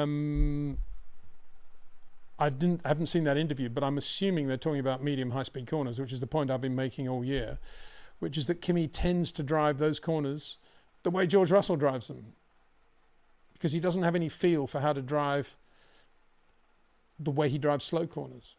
And I find that extraordinary. It's the first driver I've ever seen like that, who has such good feel for slow corners in the way that, say, Isaac Hadjar does. And yet, when he comes to a medium high-speed corner, he's sort of turning in later and he's more abrupt and everything looks unbalanced, as it does with Kimi often. And I think that's what tends to go on. Kano Light Racer 5. Also, when I asked about Seb, I think you mean Vettel, maybe to do a day with Rob, as he is nowadays more open-minded. I talked about Vettel. Vettel also went to the Texas Drift Academy some years ago to learn drifting. Really? You need to learn drifting if you're Seb Vettel, 4-time world champion? I find that a bit odd. Why would you do that? I'm only saying that because I've worked with so many great drivers, and I can't imagine Nigel Mansell being asked to do some drifting, thinking, I better go to an academy and learn how to do this. He'd just get in the car and do it, wouldn't he? Well, yeah, of course he would. As would Carlos, as would a lot of the guys, as would Stefan Johansson, I think. Anyway, maybe that's just me. Vettel, Vettel was always a guy that never did any Rob days. And I think it was a mistake. I think had he done some Rob days when he started getting beaten by Ricciardo at Red Bull in that last year, I think he could have gone to Ferrari with a much better platform on which to deal with that car. But he didn't, instead of saying, why am I getting beaten by Vettel here? Instead of saying, why am I getting beaten by Ricciardo here? He thought, what they all think, it must be the team. They're favouring Ricciardo. I guess that's what he thought, because he didn't do any work on his driving. That's for sure. And he has that big problem, that whole V corner thing. Technician, hi Peter. If Oscar wins the World Championship this year, he can only get more confident next year. Can you see this forcing Lando to look for another team to potentially winning his own World Championship? Well, a bit late for Lando to be thinking that way. I mean, he decided to renew his McLaren contract, last year, knowing that Oscar was in the other car and how quick Oscar was. So he's already either come to terms with thinking, if it's a great car, capable of winning the championship, I've got at most a 50-50 chance, to thinking, whether he thought, and how am I going to feel if he actually does win it, I don't know. I don't think racing drivers think that way. He probably thought, I'll have Oscar. At the end of the day, I'll have Oscar. I've won the last couple of races of the season. I'll have him easily. Yeah, right. I mean, if I'd been advising Lando, I wouldn't have kept him at McLaren, because I just don't see how it works alongside Oscar there. For him, looking at it from Lando's perspective, to winning a driver's championship, you don't need Oscar Piastri in the other car. That's for sure. And I've said that from day one. And yet he seems to enjoy it and love it. I think he'll be the first guy to run up to Oscar when Oscar wins the championship, or if he does, run up and shake his hand and hug him. Lando Norris. Poor guy. I feel sorry for Lando, because he, that team is very much a part of his life, isn't it? And he isn't. There's a very good chance it will be Oscar. And so, but if it's Lando, it's Lando. That'd be, in a way, that would be a better result for McLaren, because then there's a good chance Oscar would win it in 26. So then they've got them both, a bit like Brabham and Holm in 66, 67. But if it goes the other way, as you say, you can see Oscar winning too. Alan C., the car suits Max is MIF. The others are in the top 20 best drivers in the world, so they should be able to adjust to different cars. Quite right. Totally correct. Kind of like, I'd rather believe Lando will lose confidence rather than Oscar gaining a lot of it. Yeah, but Oscar doesn't need to gain a lot of confidence. He's confident enough as it is. Even if he was driving whatever, what is at the back of the field these days? It changes from race to race, doesn't it? I was going to say Sauber, but we can't really say that anymore. I don't know. They all change. But anyway, let's say he's in a Haas Ferrari. He would still be very confident. And not confident of winning, but he's certainly confident of blowing away his teammate and getting a good result every race. So that's the way Oscar is. And I think Lando kind of is, but in a different sort of way. You're having a bit of a discussion amongst yourselves here. Light Racer 5 says, no one is saying McLaren is building the car around Norris. Watch the Montreal upgrade with a specific suspension for him, but because of his flag, the media and fans don't care. I'm quite sure I understand all that, but I'm sure you guys understand what you're all talking about. Anyway, they're going on and on about it.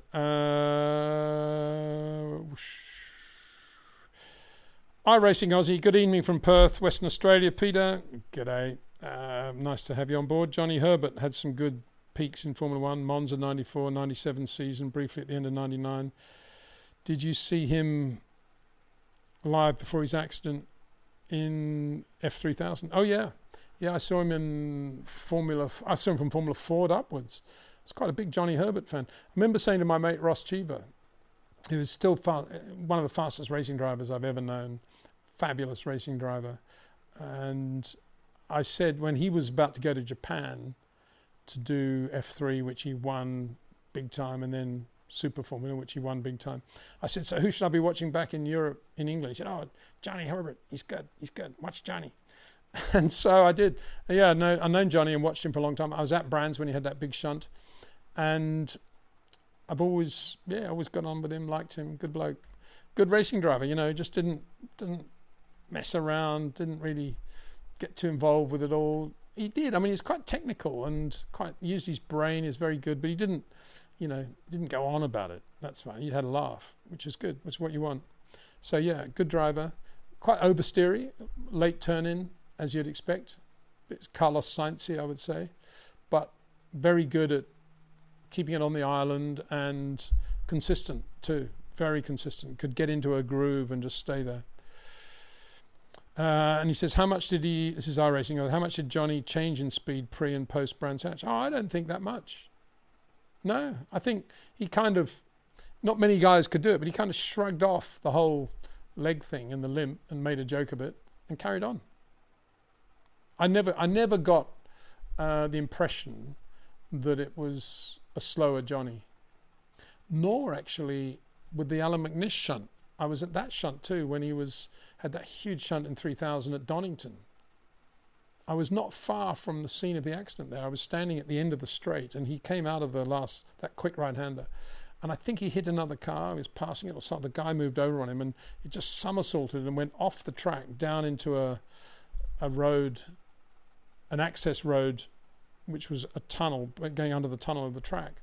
And the car ended up there. And I was one of the first on the site, actually.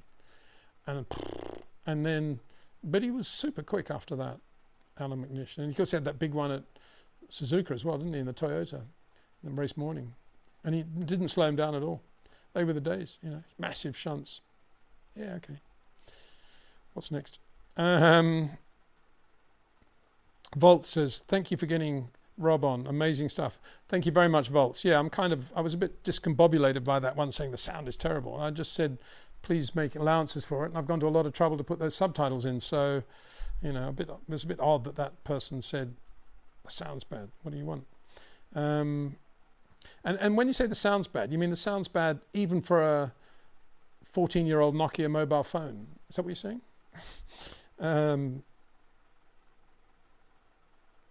Sema Dragoon says, he's talking to Alan C. They're the ones who made it. Just because they're in Formula One does not mean they're the best in the world. Carl 4 to 5. Are you talking about the 20, the rest? Yeah, okay. It's all this discussion about how many drivers could go well in a Red Bull. Alan C says, just to be clear, I was a little bit of a Lando fan, as in I have nothing against him, but won his mistake after mistake last season, and yes, our terrible British media bias has put me completely off. Well, I can't speak about the British media bias because it's extraordinary to me. How could you be biased towards Lando when you got a guy like Oscar in the other car doing what he's doing? Surely you'd be saying, wow, Oscar's seriously good. Reminds me a little bit of, there's so much bias on the commentaries of all sports these days. I was watching the rally from Chile at the weekend, and the bias on that was just ridiculous. Anyway, I won't go into it in detail. Great to listen to Rob, says Alan C. Gino Mon. Peter, what do you think about Max getting his GT3 license and is going to race 27 September at the Nürburgring? I think it's absolutely wonderful. It's a bit like Jim Clark having to do his rookie test at Indy at the beginning of 63 with a tape on the car and going various speeds. There's Max doing the same thing. Just fabulous. The guy's just such a racer, isn't he? What do you do between Monza and Baku? Oh, went to the Nürburgring, of course. Get my GT3 license. Why not? Why wouldn't I? And then I went to Genk, did my karting. I love it. Adi Mateo. Hi, Peter. What's your favourite memory of Jim Clark? Greetings from Romania. Wow. Adi Mateo, you know how to ask a question that's going to have a 5-hour answer, don't you? So I'm not going to give you a 5-hour answer. I'm going to try and think of something that sums up Jimmy. My favourite memories implies that something I actually had to have seen, doesn't it? And I think it would just be me, Flag Marshal, Warwick Farm, 68, coming out of Creek Corner, going into the S's, the left-hander, and watching Jim Clark coming out of Creek and just the change of direction there, how everything happened in just one movement, no aero on the Lotus 49. And you could barely see the steering inputs. The whole car just seemed to be in a straight line the whole way. And I've had that vision in my mind. I've still had it all these years of how Jim Clark did that. And everybody else, there was a moment when they were either turning or they're on opposite lock or on the power or whatever. You never saw that with Jimmy. Everything was joined together. Just beautiful to watch in a racing car. I think it would be that. I suppose the other thing would be watching him in the paddock area at Warwick Farm in '68 on the Friday, no shirt on, shorts.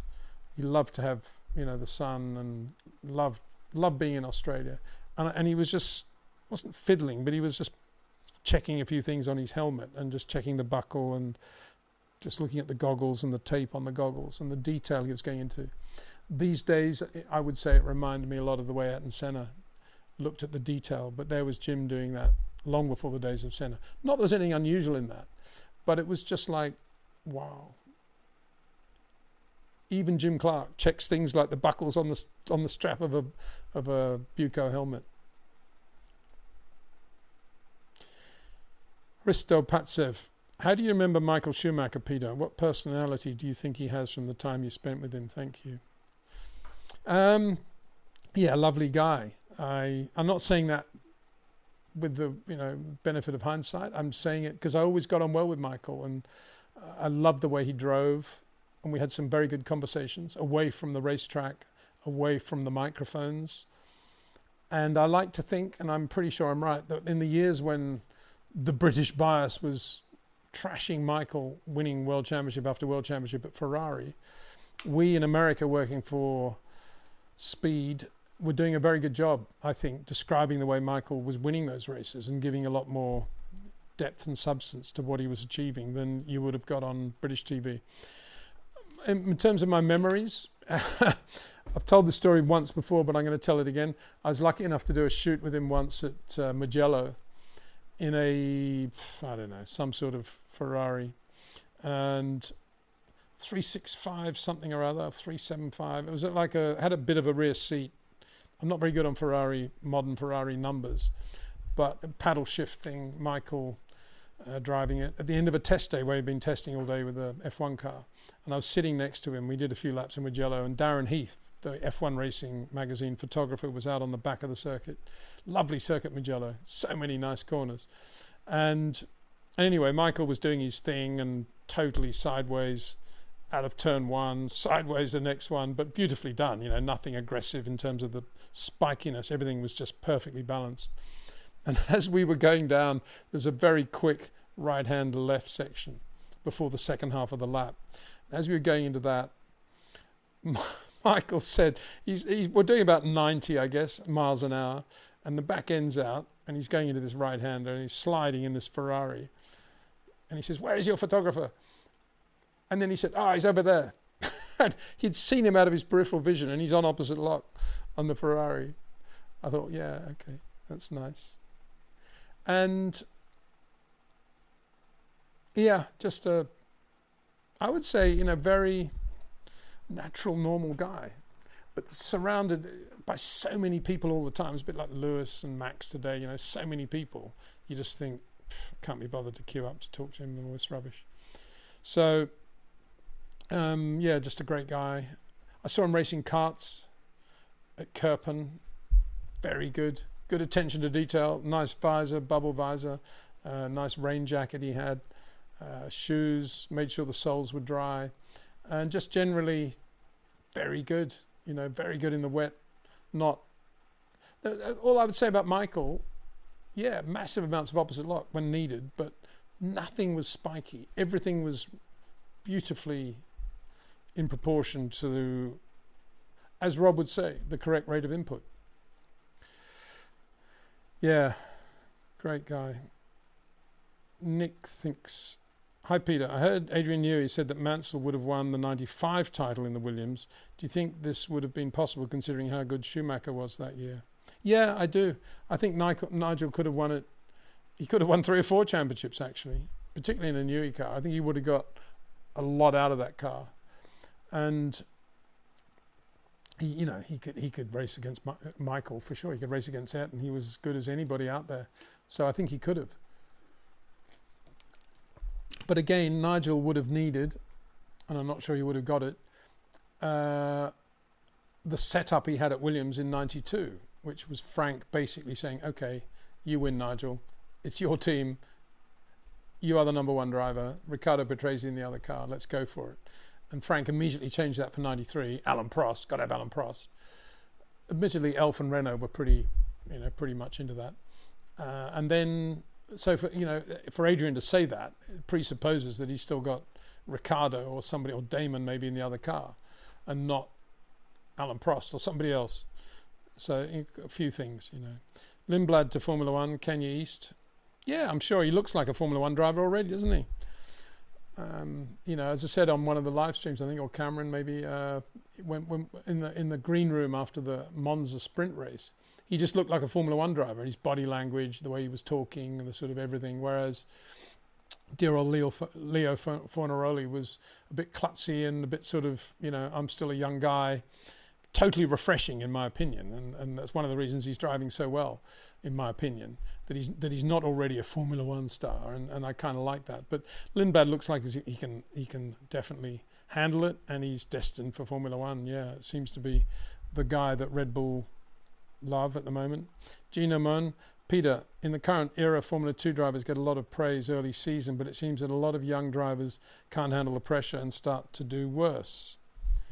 Well, yeah, I don't know if it's pressure. I think it's the nature of Formula 2 these days. It's so ridiculously difficult to get the car working at every race. Although they're all Dallaras, a lot of it is engine, and I'm not sure, I'm only guessing, but it looks to me there's only about 5 really quick engines out there. I'm not sure they always go to the same teams. And it's, it's just half an hour of running.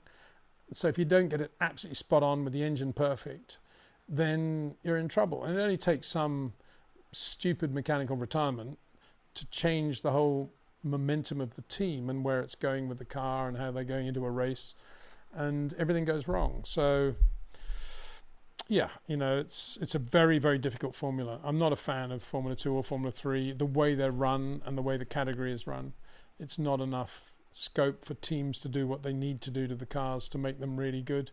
And I don't like, spec engines and all that stuff, really. Gino Moni says Leclerc and Max in one team would be, and he's got then like a bonfire, it looks like. I think it would be. Yeah, I'm not sure Max would ever allow that to happen. I'm sure Leclerc would say, yeah, no problem, let me go for it. Why wouldn't he? But from Max's point of view, he'd say, well, what's wrong with young Isaac? Doing a good job. Hey Peter, thinking about McLaren's current driver pairing, Lando and Oscar, do you think this is viable long term? Do you see one of those drivers leaving and getting fed up with the papaya rules? Well, it's not so much the papaya rules, it's the constant, I've got a really good racing car here capable of winning the world championship, but I've got to beat this incredibly quick teammate who's very annoying. I think that's becoming more apparent to Lando than it is to Oscar, to be honest.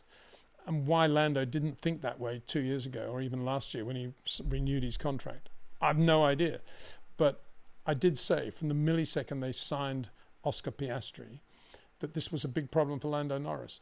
Not because he was going to get blown away by Oscar, but because, as I've said 100 times now, it detracts from Lando's ability just to focus on what he's doing. He has to focus on partly the other side of the garage, because that's the guy he's got to beat all of a sudden.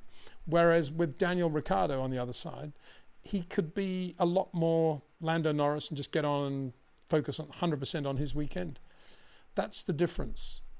And as I say, for Oscar to be joining as the less experienced driver, it's nothing like the same issue. But for Lando, it's an issue. And Lando would be much better off and would have won more races, obviously, this year if he'd had Daniel Ricciardo in the other car. And I keep saying Daniel because he was the guy, he was the teammate, and he could still be there if they hadn't replaced him with Oscar. That's why I keep saying Daniel Ricciardo. And Oscar is a different deal. He's much quicker than Daniel Ricciardo. Very, very fast racing driver. And you put that alongside Lando, and all of a sudden Lando doesn't have the fastest race car in the world. He's got the fastest race car in the world, which is shared with Oscar Piastri. It's a big difference, and that's the problem. And there's no way around that. From Lando's point of view, in a way, the pressure would be off if McLaren don't have a great championship-winning car next year and they're fighting to finish third and fourth. Then you could say, oh, great driver pairing. But it's because they've got this great car at the moment that it's such an issue for Lando. So it's not the papaya rules either. The papaya rule was, oh, well, we don't really care about Ricciardo. We want the 2 best drivers we can get. That's the papaya rule. And I don't agree with that. I think that's been a mistake myself. M. Arshad. And that goes back to the Michael Schumacher philosophy, quite obviously. M. Arshad Zahangir Chowdhury. Hello there. Barcelona or Madrid for Spanish Grand Prix? Well, yeah, there's a lot going on now. The Mad Ring seems to be, you get emails from them fairly regularly now, and they're charging onwards with this circuit they're building in Madrid. At the same time, Barcelona keep putting out stuff. They've just done this deal, that deal. Fernando's representing them. So a bit of a Spanish battle going on there. I guess at the end of the day, it'll all come down to money, and still a massive amount of money needs to be spent in Madrid to make it all happen. And all the indications are that is going to happen. But I'm amazed that it is, to be honest, given the amount of money that's going to need to be invested. Is invested the right word? Maybe they need to get that company that Red Bull have got now, investment management, look after their money, try and get some money while they've got it. Or Barcelona, which I guess have got less money, I would imagine. But, you know, it could become a whole Catalonia v Madrid thing. I don't know. We'll see. Sarosh Soman. Hi, Peter. I would request people to watch the battle between Max and Leclerc at Spa 25 and Brazil 24. Wet race and no DRS. The racing was pure. Gave an equal opportunity for defending. Go away, DRS. Well, there's a great comment from Sarosh. Thank you very much. Yeah, DRS is, as you know, not on my list of things that I like at all. And you're absolutely right. You know, the wet is one thing. The opening lap of a race is another. No DRS then. And quite often, as we see at places like Monza, where the DRS effect is less, the racing is just as good. So I say racing, the race is as good. And nobody would deny that it was a great weekend of racing at Monza, I think. So yeah, I don't like this whole DRS. And I think one of the worst circuits for DRS actually is Baku, because I can't stand, from a safety point of view, from a hairs standing on my arm point of view, I can't stand that speed differential they have going into the braking area at turn 1 when they're coming towards the pits there, and they're absolutely flat out, and the car behind has got the DRS open. Obviously, there's going to be a natural toe anyway, which is then magnified, I don't know how much by, but a factor of probably 4 or 5. So the speed differential as the car with the open DRS passes the car in front is what? At least, I would say, if you're talking, say, 330, you're going to pick up at least 20 kilometers an hour, maybe more. And that is a huge speed differential at that speed. And it only takes one driver to get it slightly wrong, a Lance Stroll doing what he did to Fernando in Austin, and, you know, all hell will break loose. And that's totally unnecessary. We don't need DRS there because we have enough speed differential from the natural toe anyway. It's just playing with fire. And I hate danger when it's on the straight, flat out in 8th gear. I do not enjoy that at all. I don't see that as part of the fun of Formula One. Speed differential and straights, to me, are absolute anathema. AB says, Peter, your views and rumours on Max racing at the Nürburgring, isn't it exciting? A world champion being a true racer defines his greatness and human talent and ability. Yeah, absolutely. Totally for it. And congratulations on Red Bull on allowing him to do it as well. I think it's excellent. Jeffrey B. Hi from Vietnam, Peter. Biggest rookie grid in years. What current rookies will still be on the grid in 5 years? Well, for sure, Isaac Hadjar. If you count Behrman as a rookie, which he isn't technically, but if you do count him as a rookie, then I would say Oliver for sure. And the others, you know, slightly less. I suppose Kimi Antonelli, Mercedes keep him. I mean, if Toto Wolff sacks Kimi Antonelli after Baku for whatever reason, is he going to get a drive somewhere else in Formula One in 26?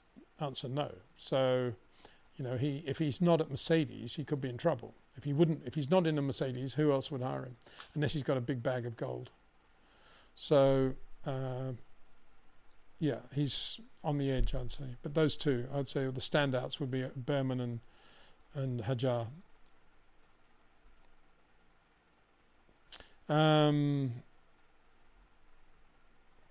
AB says, hey Peter, I would watch a cricket match in an empty ground too. Your favourite batsman and bowler from this generation? I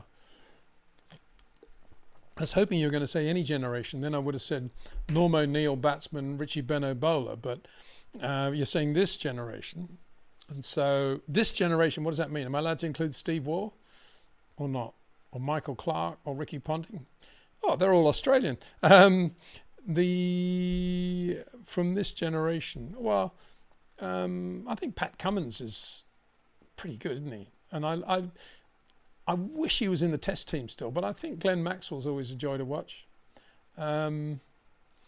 So yeah, and I'm Mitch Marsh. I like watching Mitch Marsh as well. He's a bit klutzy, you know, a bit sort of gangly, but you know, he was good. He is good. I don't know. All Australians, as I say, amazing.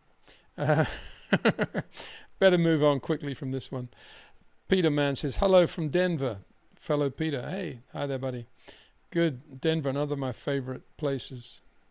I love Colorado, especially Pikes Peak. I know it's a slightly different part of Colorado, but not sure about Pikes Peak today, but Pikes Peak. I remember going to Dan Gurney's operation in Santa Ana, which hadn't changed really ever since he set it up in, 65, maybe before, 63 maybe.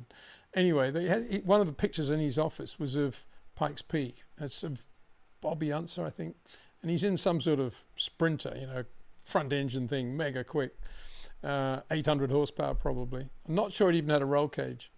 And he's going around this, it's an aerial shot. They didn't have drones then, but if they did, it would have been a drone still image. He's going around this left-hander, and he's got the back end out like this, and the dust and stuff coming off the right rear. And I say, oh, wow, great picture of Bobby there, Dan. He says, oh, yeah, but look at the dust trail, says Dan. And sure enough, you look at the picture, and it goes back sort of 9 corners. You can see the dust all the way up to that corner. Dan just loved it. Pikes Peak. So Richard Hartley says, I think the historic cars run on tyres that are made to look like period tyres, but with modern compounds and construction. Yeah, no think about that. I think that is absolutely true. So, yeah, I think that's one of the sad things. You know, they're not real, really, are they? I was talking to somebody about this the other day.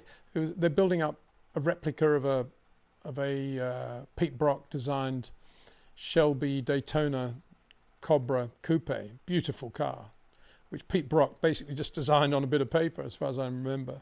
Not the Peter Brock that we know from Australia, but a different Pete Brock. And he was saying, you know, how nice they are to drive. And I was reminding him that Adrian Newey had one and did one, which I think he raced with Brundle and maybe Kenny Brack at Goodwood. And as far as I know, that car was carbon chassis, super light, mega stiff, you know, bore as much relation to a Cobra Daytona Coupe as a Formula One car. But I'm waiting now for Adrian to be on the phone to say it's all complete rubbish, Peter. How dare you say that? And I may be wrong. So Adrian, don't bother. I may be wrong about that. That was the rumor in the pit lane. Probably spurious rumors spread by, I don't know who, Joe Macari or somebody. M.A. Khan, Super Chat. What are your top 3 Mansell overtakes? Well, I would say obviously 87 British Grand Prix. No question about that. Then I would say 90 Berger, Mexico, Piratella. Or 91, sorry, not 90. 91. No, 90. What am I talking about? 90 in the Ferrari and Berger's in the McLaren. Berger having had him off at Tamburello in the San Marino Grand Prix on the straight at 8th gear and 7th gear.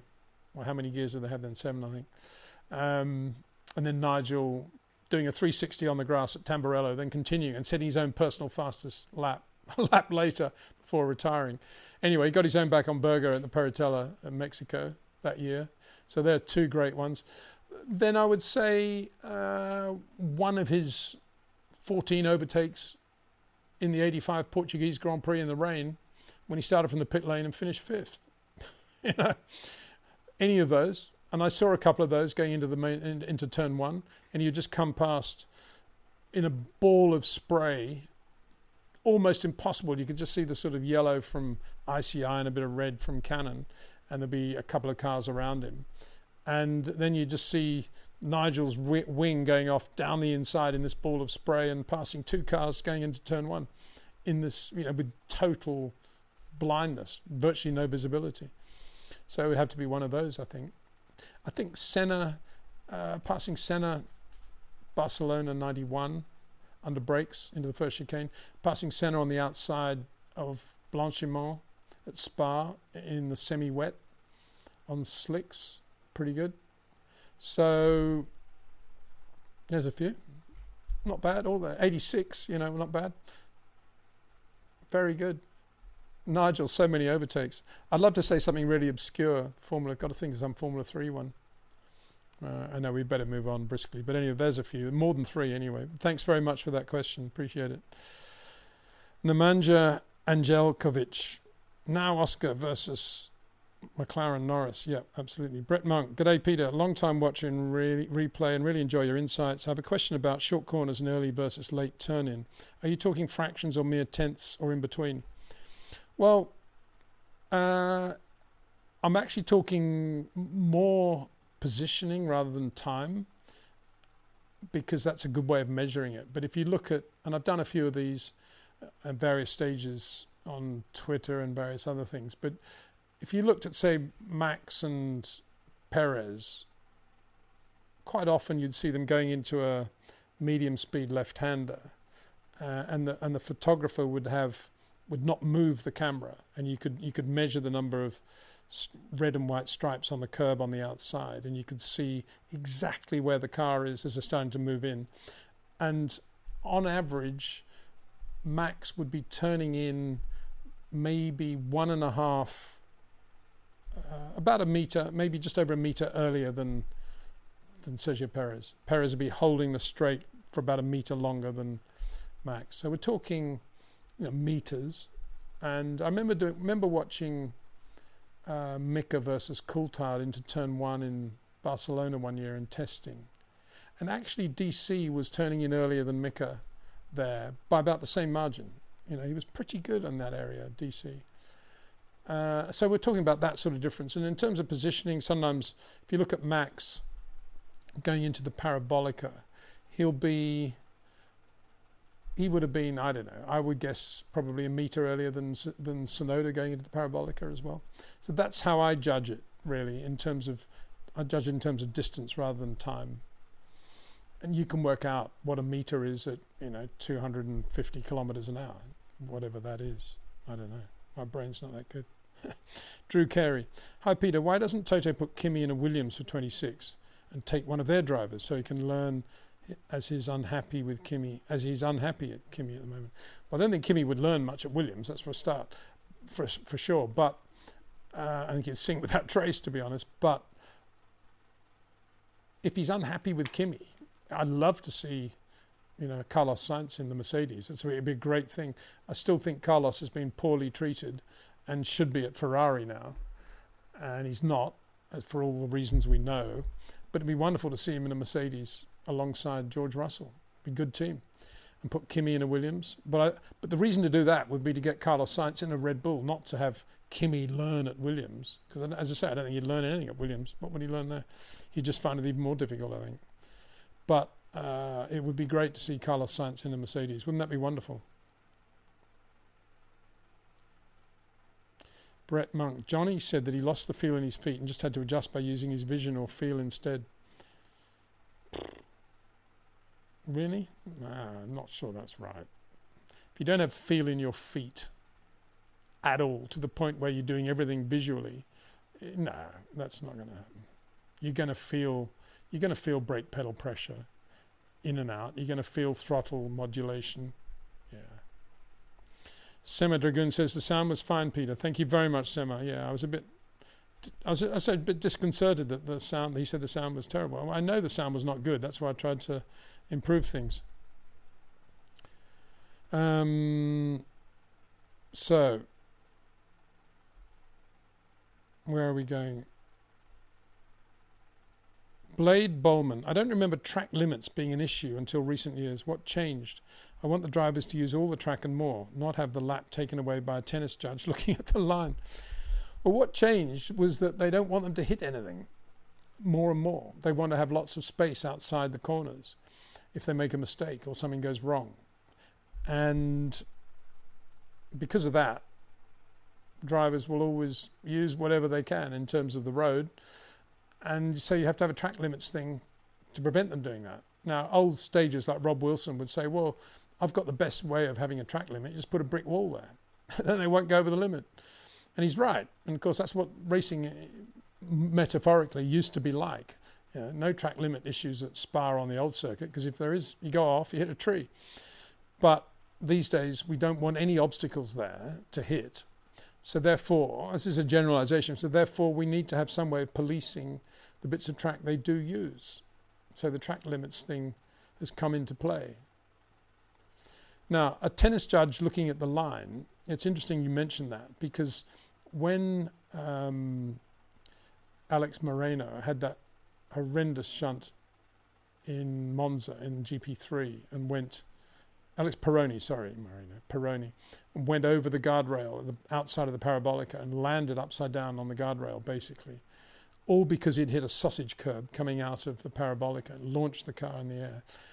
I said vehemently at the time that those curbs are totally ridiculous, much too dangerous, and that Formula One, and therefore F3 and F2, is quite capable of financing a proper sensor system under the track to measure if cars are going over the track limits. Something that already Jonathan Palmer was doing at all his circuits in the UK. And that was quite a while ago. So we have all the technology for that. And I said at the time, and it's great television in a way, because what you could have is a camera under the sensor thing, and you see the car going over, and there's suddenly a thing come up, warning, track limits business, and they go to a little cutaway of underneath looking at the tyre, whether it's actually over the line or not. Quite good television, but they never did any of that stuff. I think they do use sensors periodically, and not everywhere though, I don't think. And so I think Formula One still has a lot of ground to make up there, to make it part of the TV show and make it compelling viewing. And it's not every corner anyway, so it's not that difficult to do. They'd probably say, oh, very expensive, very technical. Well, everything is expensive and technical in Formula One, so what's new there? Excuse me. Yeah, that was a real cough. I shouldn't be coughing into the mic either. Right, what are we doing here?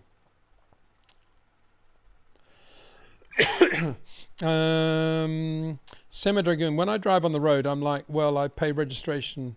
To hell with the white lines, I'll use the whole road. Well, don't do that. Got to stay within your lane, please. Thank you. Brian McLedden says, who's leading the charge in terms of future motorsport journalism? Well, I wish I could tell you, but it's so difficult these days. So difficult, because when the medium was magazines and newspapers, and motoring magazines, motoring newspapers like Motoring News, we all used to get together at every race and everybody knew one another. But now there are so many websites and so many people that do it remotely. And it's so easy to be a journalist. You just cut and paste press releases and all of a sudden you've got your website and you're a motoring journalist. That I have no idea, you know. What I do know is that I never get any phone calls or letters or emails from young journalists asking me the sorts of questions that I used to ask the older journalists constantly when I was, you know, a young kid on the block. Constantly used to badger them all the time. But nobody does that today. And I'm just assuming it's because it's the way of the world that they get so much information, they think, from Wikipedia and the internet that they don't need to talk to people about it. It's just all there. And you get them writing books about... I mean, there was a thing on F1's website the other day about... It was to do with Honda's decision to leave Williams at the end of 87 and go to McLaren. It was, you know, the title was something like, you know, Honda's dilemma or something. I thought, what's that all about? And I started reading it. I thought, this doesn't bear any relation to actually what happened there. It was like they were talking about a completely different sport almost, and I don't know. I'm just assuming that the people who wrote it weren't around at the time, and all the information they've got is from what's out there on the internet, or I don't know where they got the information, but it's so wrong as to be nonsense. And what's the point? Why do that? Why not actually talk to the people who remembered it at the time and were there? But they don't, because the internet tells them they don't need to do that. I think that's the point, and they all just grow up with the internet. Korovit, hey Peter, you're awesome, thanks. Oh, that's very kind, thank you for what you do. I have the feeling Max has been chatting with Toto about Sauber Mercedes Petronas in WEC. Am I crazy? Maybe he has been, Why wouldn't he? Wants to drive for a good team, why not do that? And good for WEC if they're going to get Max in there as well. I think it'd be kind of difficult for him to do a full season of WEC, wouldn't it? Well, impossible, I would have thought, with Formula One. And would he want to do that, all those long distance races? I'm not sure he would. Well, maybe he would, I don't know. But as I said, my main reservation about all that are the number of amateur drivers that are around on the circuit. And to me, if you're Max Verstappen, have fun in cars, go to great circuits, but you want to stay away from amateur drivers whenever possible, please. Yep. Yeah, I didn't mention Bortoletto. You're right, Richard Hartley. I didn't mention Bortoletto. He's been outstanding too. I knew there'd be somebody I'd forget when you ask about rookies. Bortoletto has been very good. I wouldn't have said he's absolutely as good as Hadjar, but he's definitely, very, very classy driver, and will definitely be there in 5 years. So, yeah, apologies to all the Bortoletto people out there. He should definitely be included. And thank you, Richard, for mentioning that. Sarosh Soman, Peter, can the teams do unlimited testing on previous year cars, 23, 22? That's a good question. I think the answer is no, because I think it's related to tyres as well. And I think Pirelli only provide tyres for X number of tests in a year for those sorts of cars. Again, it's something I need to check. I'll tell you something I did check the other day with my friend Mark Slade, very good race engineer. Everybody probably knows the answer to this question, but do you know why sometimes in free practice they come into the pit lane and then just go out again? They don't even stop. Do you know why they do that? I didn't actually. I was thinking, why do they do that? I've been thinking that for a couple of years. Of course, the answer is a very simple answer. When they've done a couple of push laps or even one push lap, they want to get the temperature out of the tyres as quickly as possible. And if you go through the pit lane, they're going much slower than they could ever go on the track for that length of time. So you're getting more temperature out of the tyres. That's why they do that. So that's that. But it doesn't actually answer the other question. But I need to check that other point. I think it's a Pirelli-related answer. Because there's no point running on Avons or something, is there? Sarosh Soman, Peter, are the drivers themselves the correct people to explain how they drive? I saw a clip of Leclerc saying that brake in a straight line and turn, but that was for PlayStation, so it got me thinking. Yeah, well, I think if you're Charles Leclerc wanting to give advice to PlayStation viewers, or indeed young drivers getting into a Formula Ford or a Formula Fiat or whatever it is for the first time, that's what you would say. That's what I would say. That's probably what Rob Wilson would say. Brake in a straight line, turn in, there's the apex. Because they don't want anyone to get hurt, and they want everybody to sort of basically get a feel for what the apex is all about. And as Rob says, it's a right-hander. We all know that you approach it from the left-hand side. What we're talking about with Charles and the way he drives, and Max and others, and what Rob is talking about, is absolutely at the top of the profession. It's the difference between, if you're a tennis pro, it's the difference between the slice or the topspin on a particular running forehand or any other detail like that. That's what we're talking, incredibly precise detail. But the level of PlayStation, yeah, of course, you just brake in a straight line and turn in. I'm not surprised he said that. Sema Dragoon, the picture above your bookshelf to your left, is that from the Mila Miglia days? That picture up there, no, that's That's the start of the 59 Tourist Trophy at Goodwood, taken by Jesse Alexander, with Jack Brabham in the centre seat, little Cooper and Phil Hill giving it welly in the Ferrari. And it's a lovely Jesse Alexander pick. Great American photographer that I met a couple of times, and there was a Jim Clark, famous Jim Clark picture he took of Jimmy after the, well, it was actually after the 62 Belgian Grand Prix, and Jimmy's sort of looking into the middle distance, and you can see the marks on his face and everything. And it was in an exhibition that Jesse did, and in the caption it said Jim Clark after the harrowing experience of the 60 Belgian Grand Prix when 2 drivers were killed. And I wrote to Jesse and said, amazingly nice picture.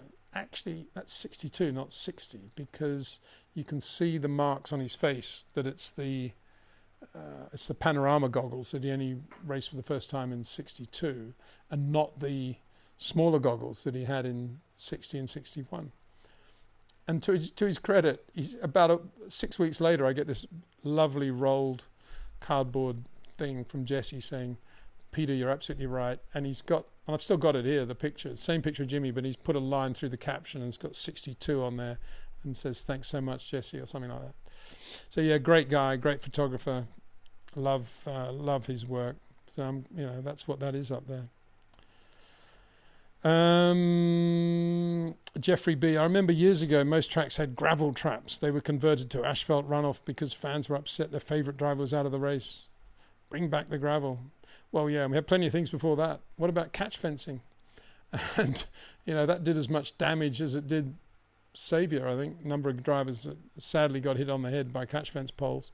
But had we had catch fencing for Patrick Depailler, which they were about to put up, it was all there, lying down on the outside of that long right hand of the East curve at Hockenheim. It was all there. And Patrick was testing like 10 days before the race, and there was no catch fencing when a tyre failed and he went off and hit the guardrail. Very, very, there you go. Richard Hartley says, Richard knows much more than I do about all this. Testing of previous cars is quite restricted. Cars must conform to the original regulations of that season. Well, there you go. That includes tyres. So there you go. Samed again, thanks, Peter. Anyway, thanks so much for everybody. It's now, whatever it is, 1:45 Spanish time. And so that means I've done 11:30, 12:30, 1:30. I've done 2 hours. I can't believe it. And I think I need to get on, take Dexter out for a walk apart from anything else. We've got lots going on here with, got a new car coming pretty soon, which will be fun. A few things I need to sort out with that actually, but I'll once we've got it, I'll explain what they all are. And what else? Yeah, a few other projects happening. So I need to get on with those, and lots of work. So thank you very much for watching, everybody, and being a part of this. Thanks to Jetcraft, to TrackNinja, to OEM Exclusive, and to RSE Watches for their support. Brilliant to have them on board. And of course, you, the viewer, for your comments and questions. See you again over the weekend. I'll be doing the 3 videos from Baku, when we will see, maybe, hopefully, if we have an answer to the question, have Red Bull really closed the gap to McLaren? I think we'll get the first proper taste of that in Baku this weekend. See you then.